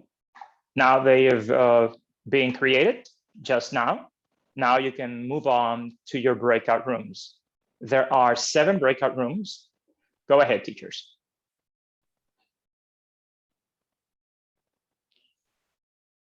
Professor Valdez, we don't have the permit the breakout rooms. Well, We don't have I it. see that there's not breakout rooms yet, unfortunately. Hold on, people are moving. People are moving. People are moving into them. Yeah. I was not prompted with the option to join them. Hello, everyone. Okay, click at the bottom of the screen where the breakout rooms are, the 4 squares, because people are just quickly moving into them. Ah, okay. Go ahead.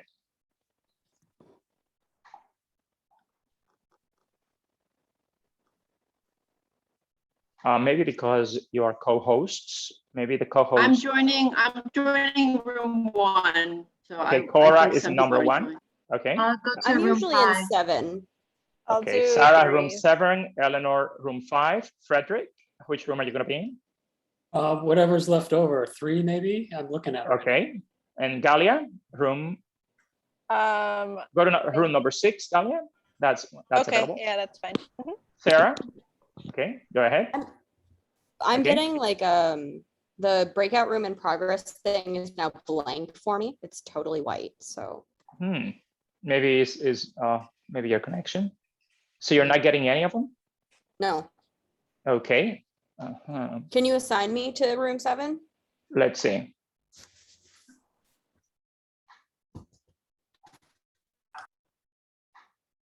All the rest, people who are still out here, please choose your breakout room. Trying to get one for Sarah.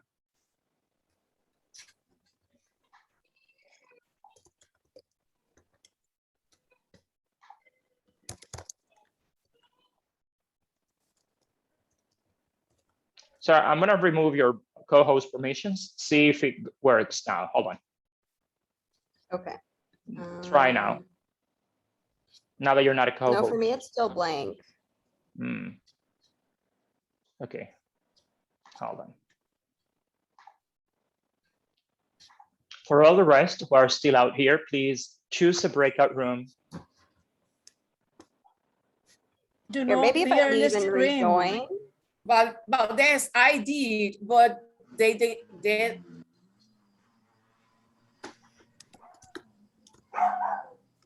Yeah, hold on, I'm Sarah. trying, but I can't. Okay. Oh, we have 40 some people here, so maybe they can stay here with Sarah. Sarah, this is gonna be your breakout room. So those those who could not make it to a breakout room, those who have not been able to do it yet, please, then you can talk to Sarah out here. For the rest, I would like, oh, Eleanor, you still here? What about your breakout room? We got a pop-up that said all the breakout rooms were closing. I can't get it. Why is that? Oh my goodness. Yeah, we came back.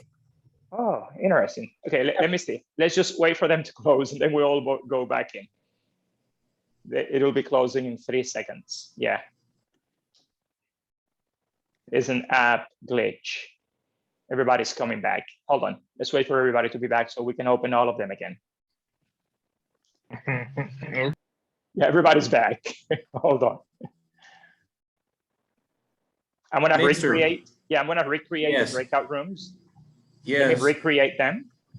We so need you can to all go in. update Yeah, I just as you recreate said last Monday. Yeah, let's just recreate them. Let's do it now.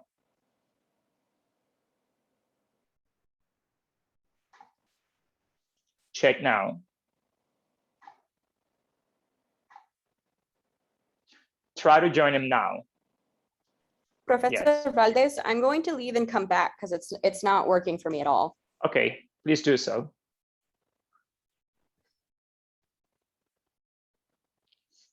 All those who are still out here, try to join the breakout rooms, please. Sumari. Professor, remember that you say in the bottom of the screen we have different options, but in my case it doesn't appear. And was the same the last class. It's your app. Anyway, you can stay here and we can do it out here. Not a problem. And it doesn't appear also in the screen. I know, don't worry. Professor Laura. Okay. It's usually an app glitch. Sarah? Okay. Let's do it with Sarah here. So she's here, so you can talk to Sarah. Then let's talk about the grammar activities you are usually doing in classes. Sarah, you go ahead. Yeah. So the first thing I usually like to ask when we do these reflection periods is what did you learn that was new today from Laura that you maybe hadn't thought about before?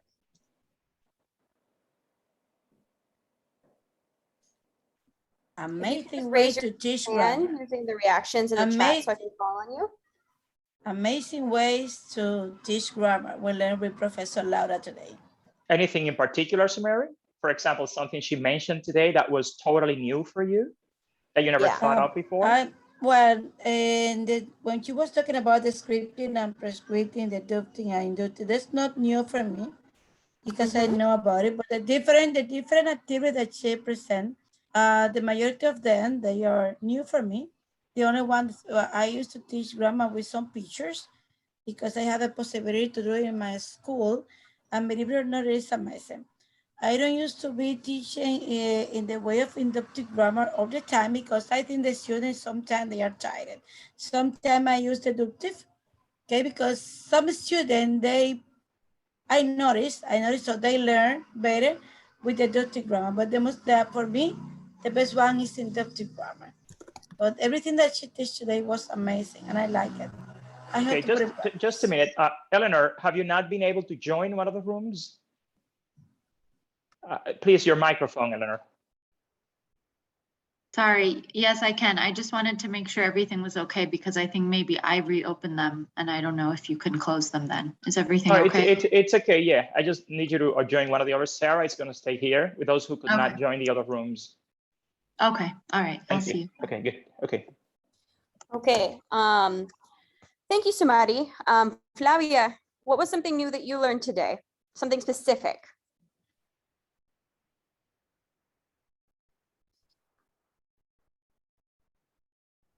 You're in mute.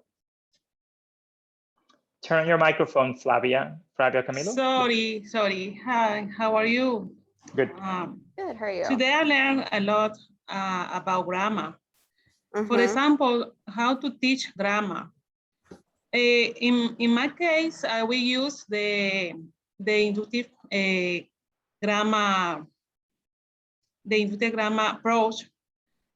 Even though at first the students are gonna make a lot of mistakes when they are using this approach, but at the end they are gonna learn. So I think. How do we help our students learn from those mistakes? What are something that we as teachers can do when we see students making errors that can help continue the inductive process?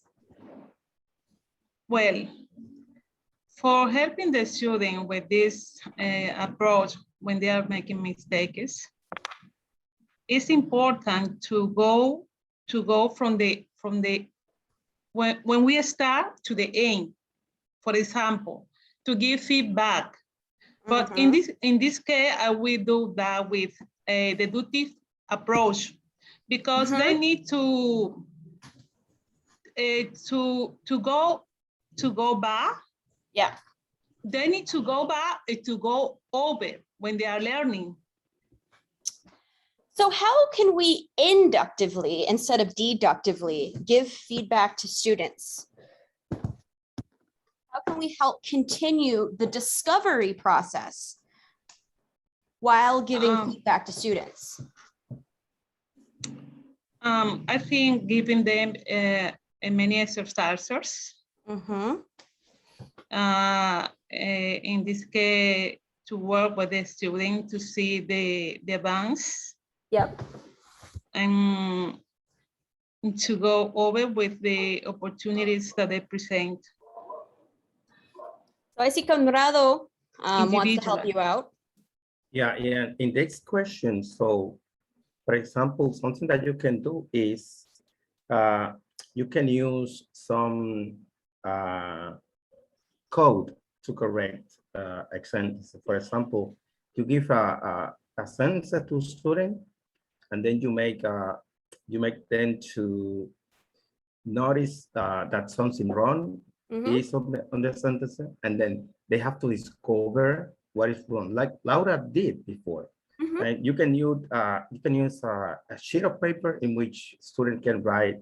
They can write a different sentences. Also, you can find out information from paragraphs or reading with some mistake, and student then you make them to check their mistake they have here. And also in the mistake, you can point some mistake or underline the most, the mistake you want they to check, they to know when something is wrong. Even though you can have, for example, 3 or 4 mistakes in a sentences, and then you underline one for them to know that something is wrong in these sentences, and then they continue finding the other mistake here. So that's something you can do. Very good. Yeah, so that's a really good way of, building after your initial sort of noticing activity. And I think that word is a little bit more accessible. The idea of noticing grammar and noticing errors, as opposed to calling it like inductive or deductive, because we don't want to use these big academic terms with our students. We want words that they are going to understand too. So we want to call their attention, have them notice what is going on grammatically. You can also use some words to identify mistake. For example, code. You can use the word code, correction, code correction, something that I used to see. And also you can use different letters to make students to know that something is wrong, especially red.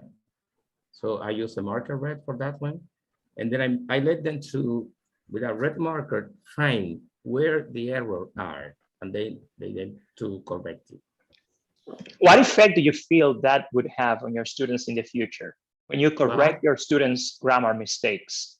How do you think that affects their participation, their interest, their involvement? And I would like somebody else to answer that. Sorry to interrupt, Sarah, because remember, you keep talking about your students' issues with interest and engagement in class. So I would like to ask someone else to answer. What happens when you correct your students' grammar errors? What do you expect from them? And what do you think happens to them? Anybody else? I would like some other hands. Someone who has not participated. Rosanna Viña, okay. Rosanna, what do you think happens when you correct your students' grammar mistakes? And what do you expect from that correction?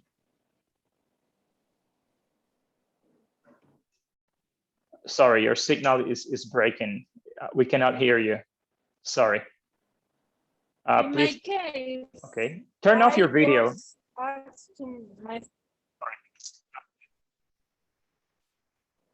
training is yeah. I'm sorry. It's raining heavily there, so that affects your signal. Would anybody else like to say what you think happens when you correct your students? Yeah, it's better now. Much better now. Go ahead.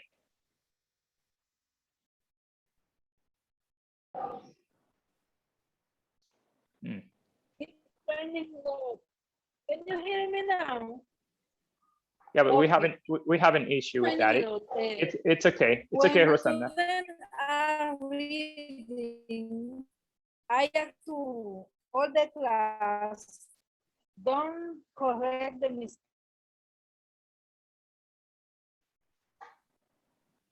Okay, Ambriosina, what do you think happens when you correct your students' grammar mistakes, and what do you expect from the correction?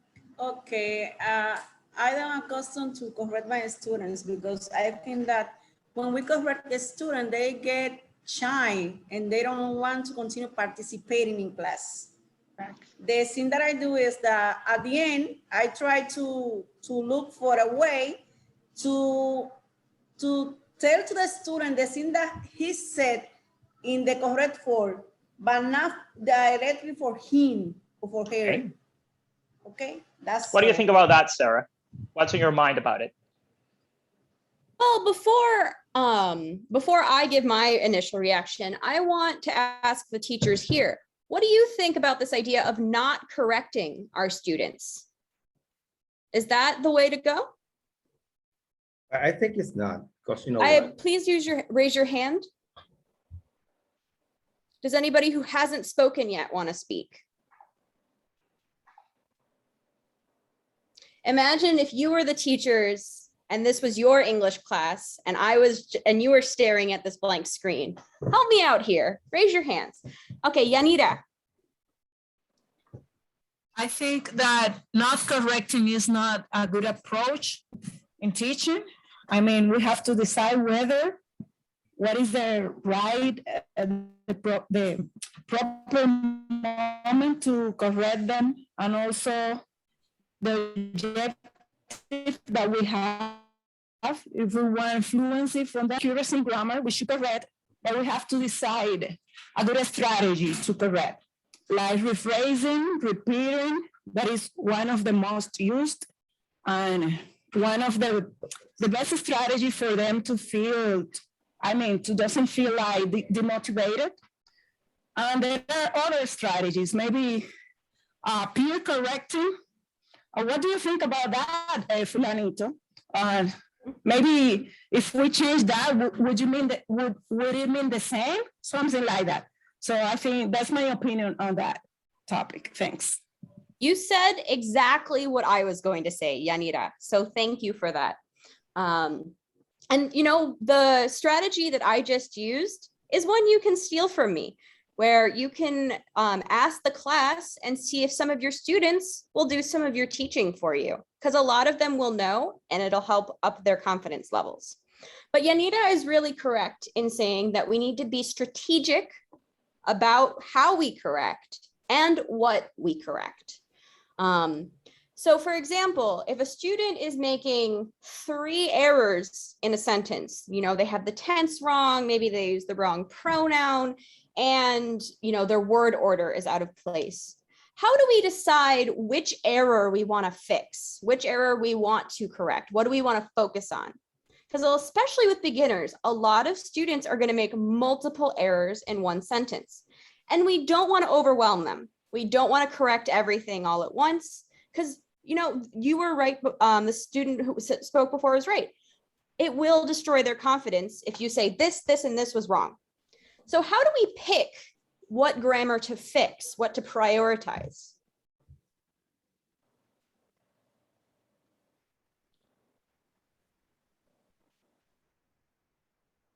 Anybody? Somebody new.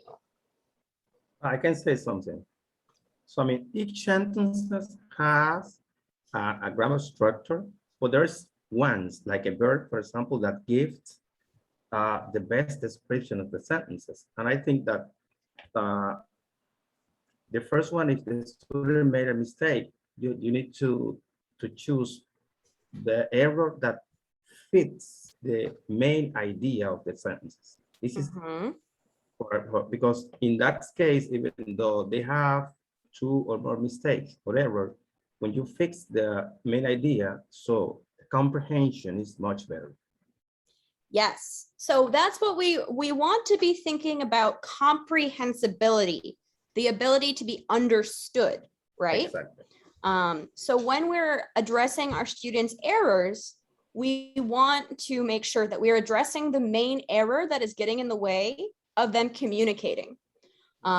A lot of stuff that's a little bit more nuanced, but gets the idea across, you can deal with that later. But if they can't be understood, you don't want to let a student walk away from your class thinking that they were understood when they weren't. So that is why we do need to correct students in the moment. But I also think we need to be careful, as was mentioned, about how. And a couple of the strategies that were mentioned, asking clarifying questions, repeating what the student said back to them. So those sorts of things where we can reframe and help students notice, get the inductive situation where they can sort of figure out based on what the teacher is saying to them, can be really helpful. But yeah, sometimes Laura says last class that that's caught my attention, because she says that you can correct students immediately they make a mistake, because we can be changeful. So as a teacher, we wait that student feel comfortable about the knowledge in this case. So that's why you need to wait on a specific moment to correct them. Mm-hmm. What is can someone tell me something that you would never want to do? What are some no-nos for correcting students? What are things we want to avoid? How about we start there? Sarah. Raise our hands, please. Jeronima has raised her hand Okay, first. Please, okay. Jeronima, somebody please, let's allow Jeronima to, Okay. Jeronima, please, go ahead. Sometimes when I student is Jeronima, talking, it's me? Excuse me, Gonzalez, excuse me. I think that something that I never do, maybe, is to be rude when I try to correct some mistake. But I think that we have to do. That is the way. But if we don't correct students, maybe they will go on, and so they want to be able to be, to know what they are learning. And the only way is that we have to protect them, of course, and not to be rude. That is the only way that I never do, even though I try to be honest, but not rude. I do in my way, of course, because everybody have one of us try to do in one way, but the other one maybe use another form. But the only thing that I won't do never is to be rude. Well, obviously we always want to be polite to our students. So what is a specific example of something that you would say is rude that you wouldn't do to a student? For example, if, of course, we have to be together. And they do any mistake, I try to say what was wrong, not trying. We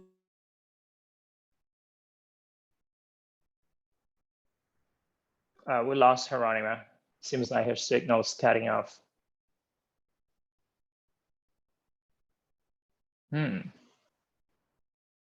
Hello, can you guys hear me?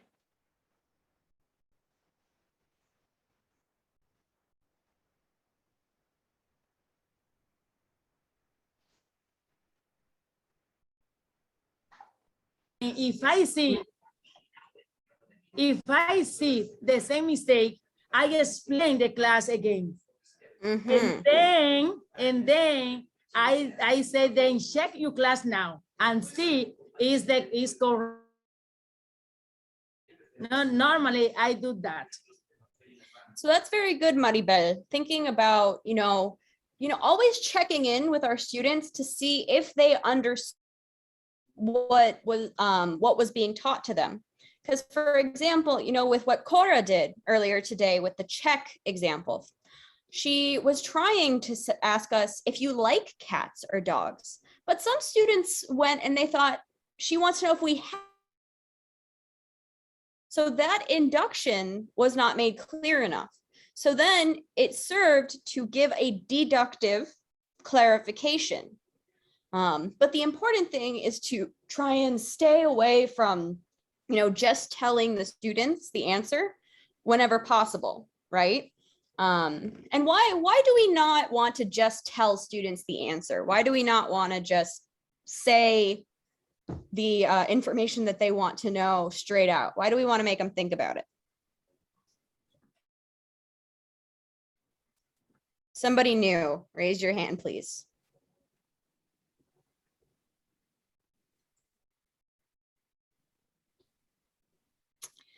My old Spanish teacher in high school used to say, voluntario o víctima.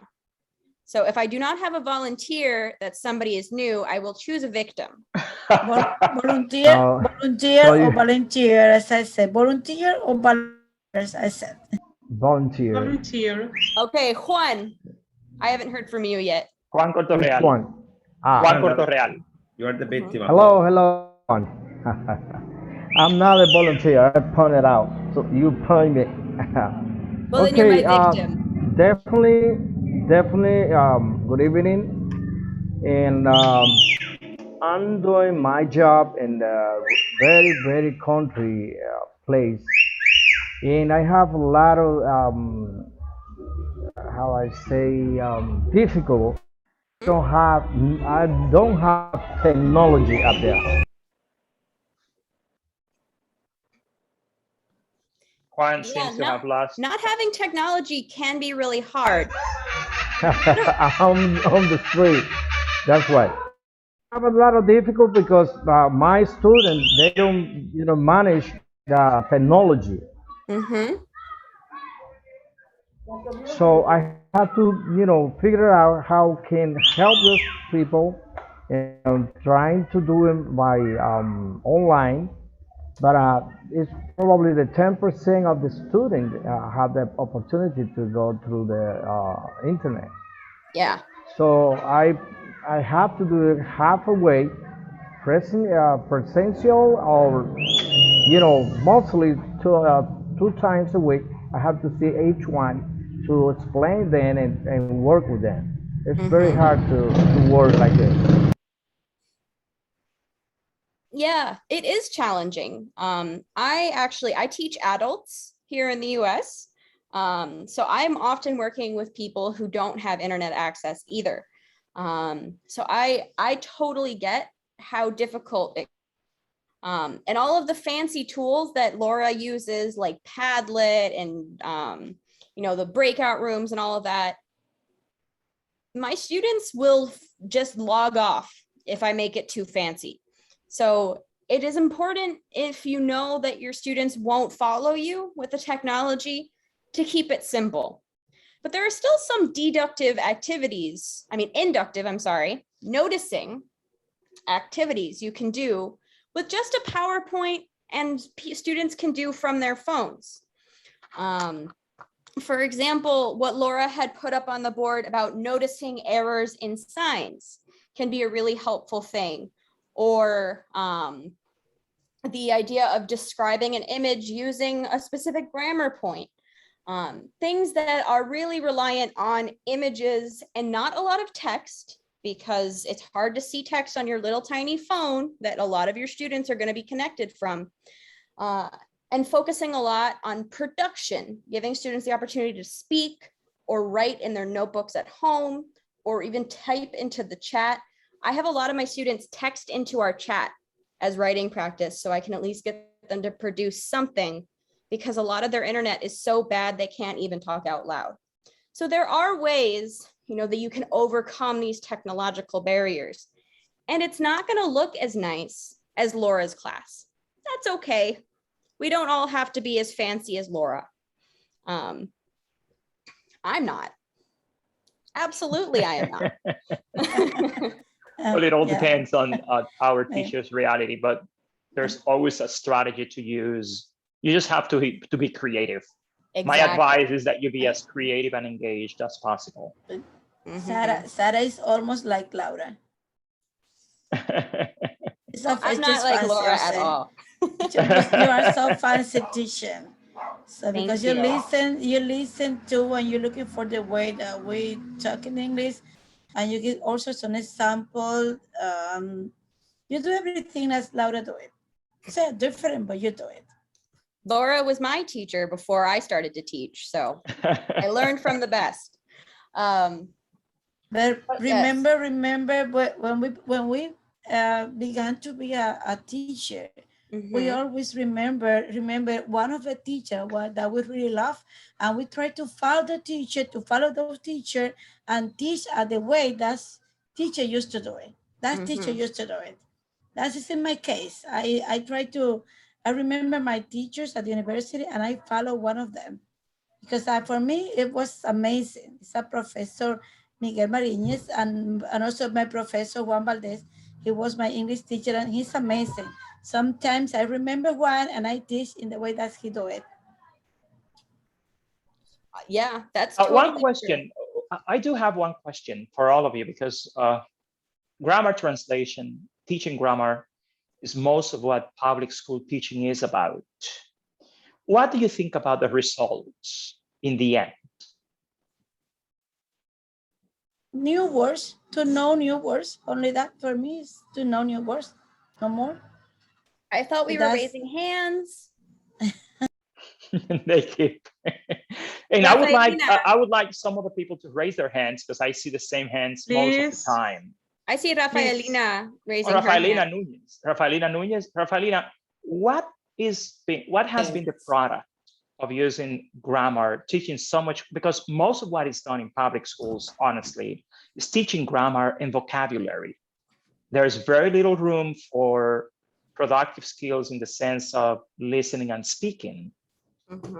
So why do you think teachers always have to end up in teaching grammar? Well, is it that grammar is easier? Is it easier to teach? Rafaelina, she raised her hand. Can you hear us? She seems to be having issues. Maribel Hill. Maribel, she raised her hand now. Turn on your mic, please. Okay. And for me, it's my turn. Hold on. Rafaelina is trying, but she's having issues with her internet. Yes. That's the problem. Rafaelina keeps breaking up. Rafaelina. Can you hear me? Yes. Tell me. Can you hear me? Yes. Now, yes. Go ahead. Oh, she just muted. Okay, Rafaelina, we're going to ask Maribel to participate now, because your connection keeps breaking up. Go ahead, Maribel Hill. Okay, thank you, teacher.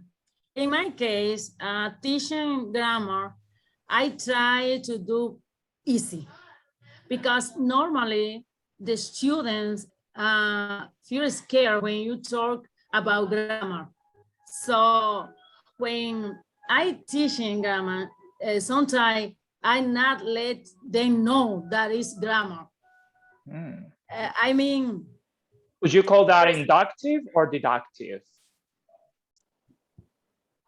Listen, I mean, because normally, for example, if I talk about any topic and I try to explain, in the same moment, I explain the grammar as well. And sometimes they don't know it's grammar, just rulers. And then for me, in my case, I see they learn what I planned because I never let them know it's a grammar because they feel scared. Grammar. No, if I talk about something, about any topic, I try to that they learn the correct use of the I explained. Okay. I don't know if you. I do. I understand. Okay, Sarah, go ahead. Oh, I wanted to call on Aurea because I haven't heard her speak yet. Aurea Guzman, Sí. go ahead. Yes, yes. We hear you. Listen me? Yes. Yes. Hello? Yes. Okay. For me, grammar is very difficult because when we are teaching grammar, they don't say, oh my God, but in Spanish. I'm sorry, Aurea. You keep breaking up too. Your signal is not very good. How about you write in the chat, Aurea? Yeah, write it on the chat, please. Yes. Who else? Josiah, go ahead. I wanted to say that I was When I tried my that my internet. student. Go ahead. Go ahead, Josiah. So I was saying that I was in the breakout room number 3 and my internet took me out. So I don't know if I have to stay here or go back to my break. You can stay with us. It's okay. We're talking about if you think, what are the results of the grammar focus in public school English education? Can I say something about it? Please. Yeah, go ahead. Well, let's be honest, it's not good at all. Not good. Because we have to teach it in the deductive way so they can understand what they are going to write about or how they're going to write down the grammar. One question, Josiah. I Why try do to you, do this. before you go ahead, this is very important. Why Yes. do you think our students would only understand deductively? If I want to teach them in English, I have to do it that way. Why not inductively? What are the difficulties of teaching grammar inductively? Because they don't know how to produce English. No, but They don't. okay, but listen to my question. The point is the following. If you had to teach English inductively, what can you spell out in detail what the difficulties are?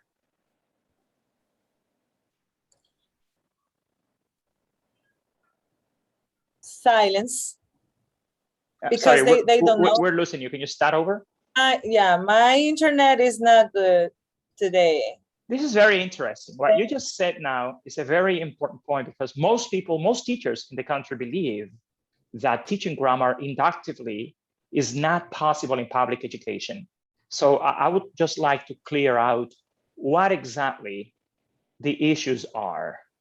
Okay, let me tell you this one. I've tried doing that, but then the results is a complete silence from them. For example, what we did before with Cora, I've tried that with my students. Okay. and they just don't know the language. And Yeah, like if I that- was talking to them in Czech. I know, but again, if you want them to learn the language, they have to build the language. I mean, you have to start somewhere. The fact is, the issue, I guess, when you Can I say plan a something grammar about it? class like that, the issue is basically what you expect from them. Do you expect an immediate response? Do you expect immediate comprehension? Do you expect Dominican students in public schools to listen to a grammar class completely in English and fully understand it? I guess the expectations are very important when you plan teaching a grammar class inductively in Dominican public schools. Maybe the goal is not to get them to fully understand the grammar. The example that Cora had today, you could understand pieces of it and build some sort of rationale around what she was saying inductively. Because the point is as follows. There are times in my experience with public schools when you need to recur finally to teaching deductive grammar. But again, you should always give it a try, because otherwise you will always feel that your students do not understand English or can't produce English.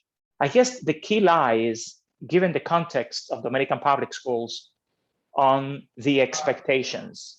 Of course, at first, they will not understand. But on the other hand, they will never make an effort to try to produce and understand in English if you always translate or associate the grammar class to a translation.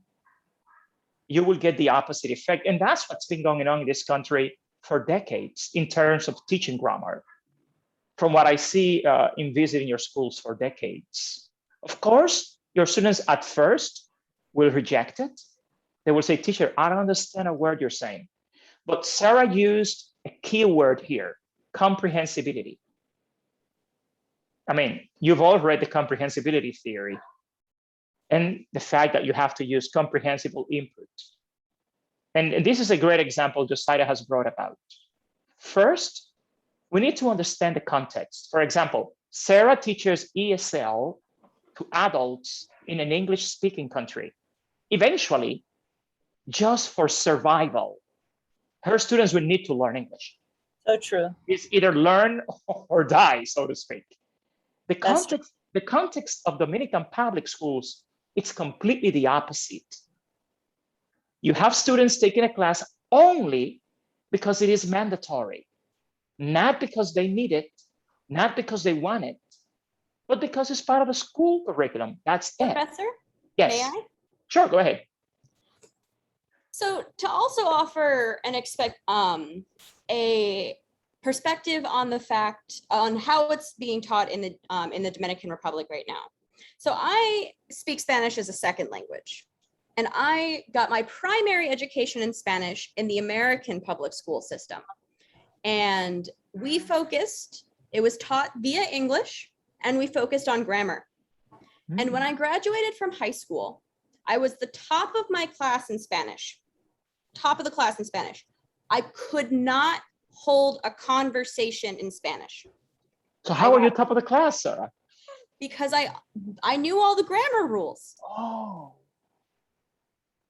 I knew all the grammar rules, but I could not speak to save my life. It was not until I moved to Mexico and had to write university level papers in Spanish that I actually had to figure out how to speak. And I think, you know, there's this idea that this is an exclusive to the DR issue, when this is how things are being taught around the world, and it's not working. Yes. This is a worldwide revolution in how we teach language, and in the idea of adding more communication, more ability for students to speak, more inductive things, and trusting that our students are able to learn, that they're not helpless, and that, you know, they can't do anything unless we hold their hands. They don't need hand holding. They're all very smart. So, you know, I understand at the beginning, it is stressful for them to stare at you in silence. I get that. My students usually stare at me in silence for the first 15 minutes of most of my classes until they realize that they're wasting their time sitting there in silence and they could be trying to talk with me. And then we usually start getting somewhere. And I share this just to, you know, let you guys know that this is not an abnormal problem. Teachers across the world are dealing with this. And it's okay to be struggling because my teacher struggled with it. I struggle with it as a teacher. But this idea of, you know, letting students figure things out can be a lot more empowering to them and to you if you give it, you know, some space to let it grow. And again, you still have 9 years of school life to get your students to learn English. The problem in this country has been that every school year, just because of compliance, you go through the content of the Dominican curriculum, focusing mostly on grammar and vocabulary. And listen to what Sarah said. She graduated top of the class, but she could not hold the conversation. So knowing about grammar and mastering a certain level of vocabulary does not imply language competence. So we need to fix that in our country. I guess I understand that you have a lack of resources because in order to do a comprehensible English class and to explain grammar or any other area of English language teaching, you need resources to be more comprehensible. However, Laura showed you today some principles, and those are principles of instructed language learning. You need to always keep in mind that you need to teach by principles if we really want to get somewhere in language learning in public schools, in English language learning, that is. Because on the contrary, we'll keep perpetuating, no matter how much you learn in this course, you may know all the theory, you may know all the techniques and all the tricks, but in the end, you need to keep in mind the principles and the nature of language learning. Above all, we will get nowhere by simply complying with teaching grammar rules and vocabulary and the content of a curriculum when we know that our students cannot hold a basic conversation. And you also have to make it a bit challenging for them. I mean, believe me, I never spoke Spanish. If you come to the school I direct, all the kids believe that I don't speak Spanish. No one dares to speak to me in Spanish. And I go to the classrooms and I talk to 2-year-olds, 3-year-olds, and teenagers, all the same. And I never say a word in Spanish.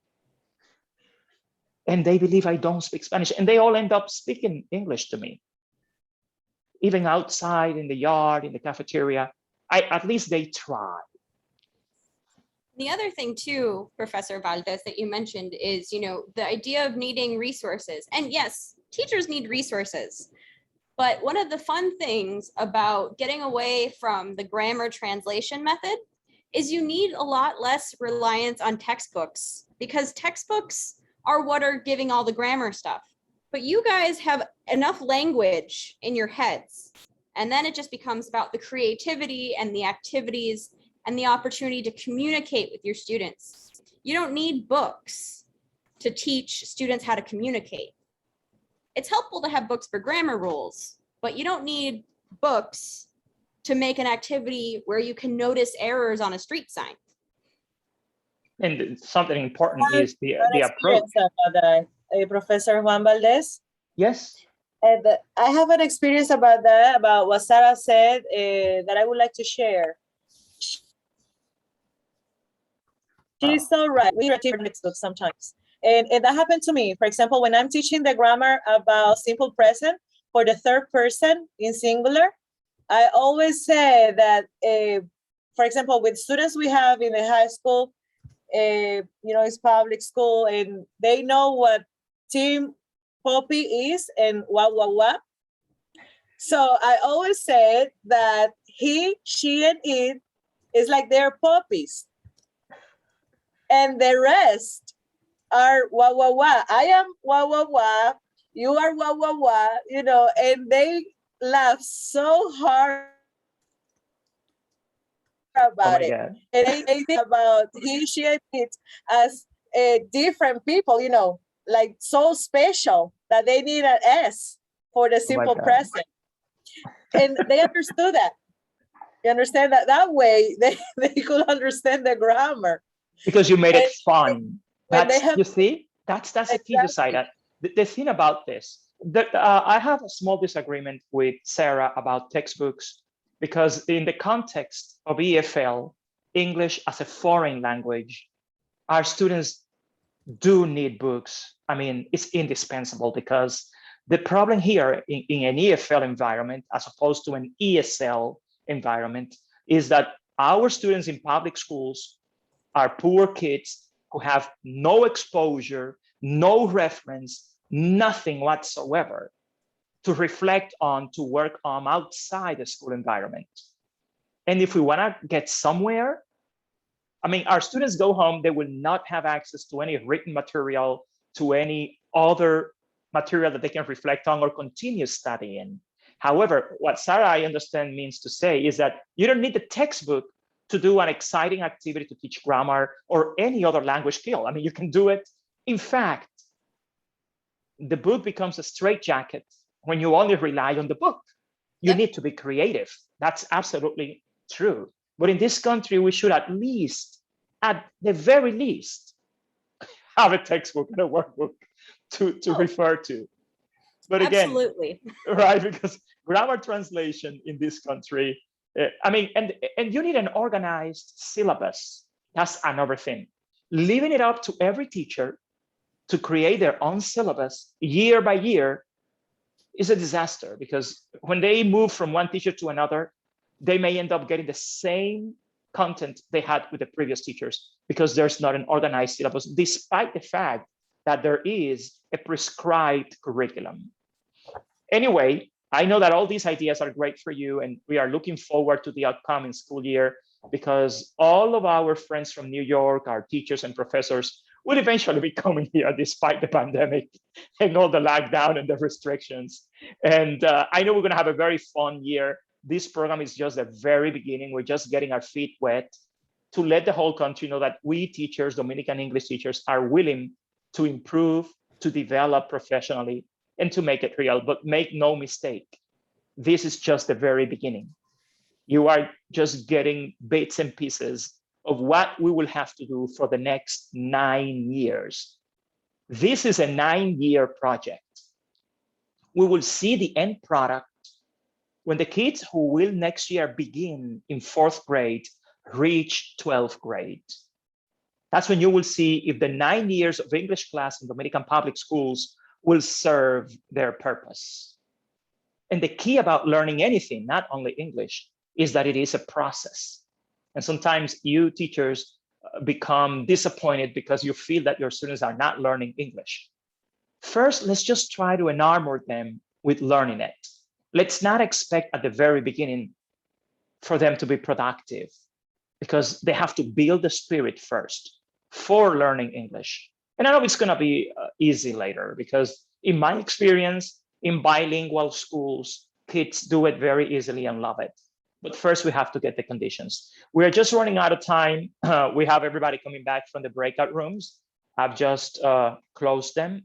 I would like to thank our colleagues from New York, from CUNY, from the public schools, and New York University of the public university, for being with us today, the City University of New York. And I know this has been very enriching for our teachers, inspiring, illuminating. And honestly, I love this experience, and to listen to so many different points of view and perspectives from all around the Dominican Republic and from New York. Thank you very much, everybody. I am sorry about all the glitches and connectivity intermittency tonight, but that's technology and we have to learn to live with it. See you next. Okay, have a good night, everybody. Thank you. You too. Good night. Good night.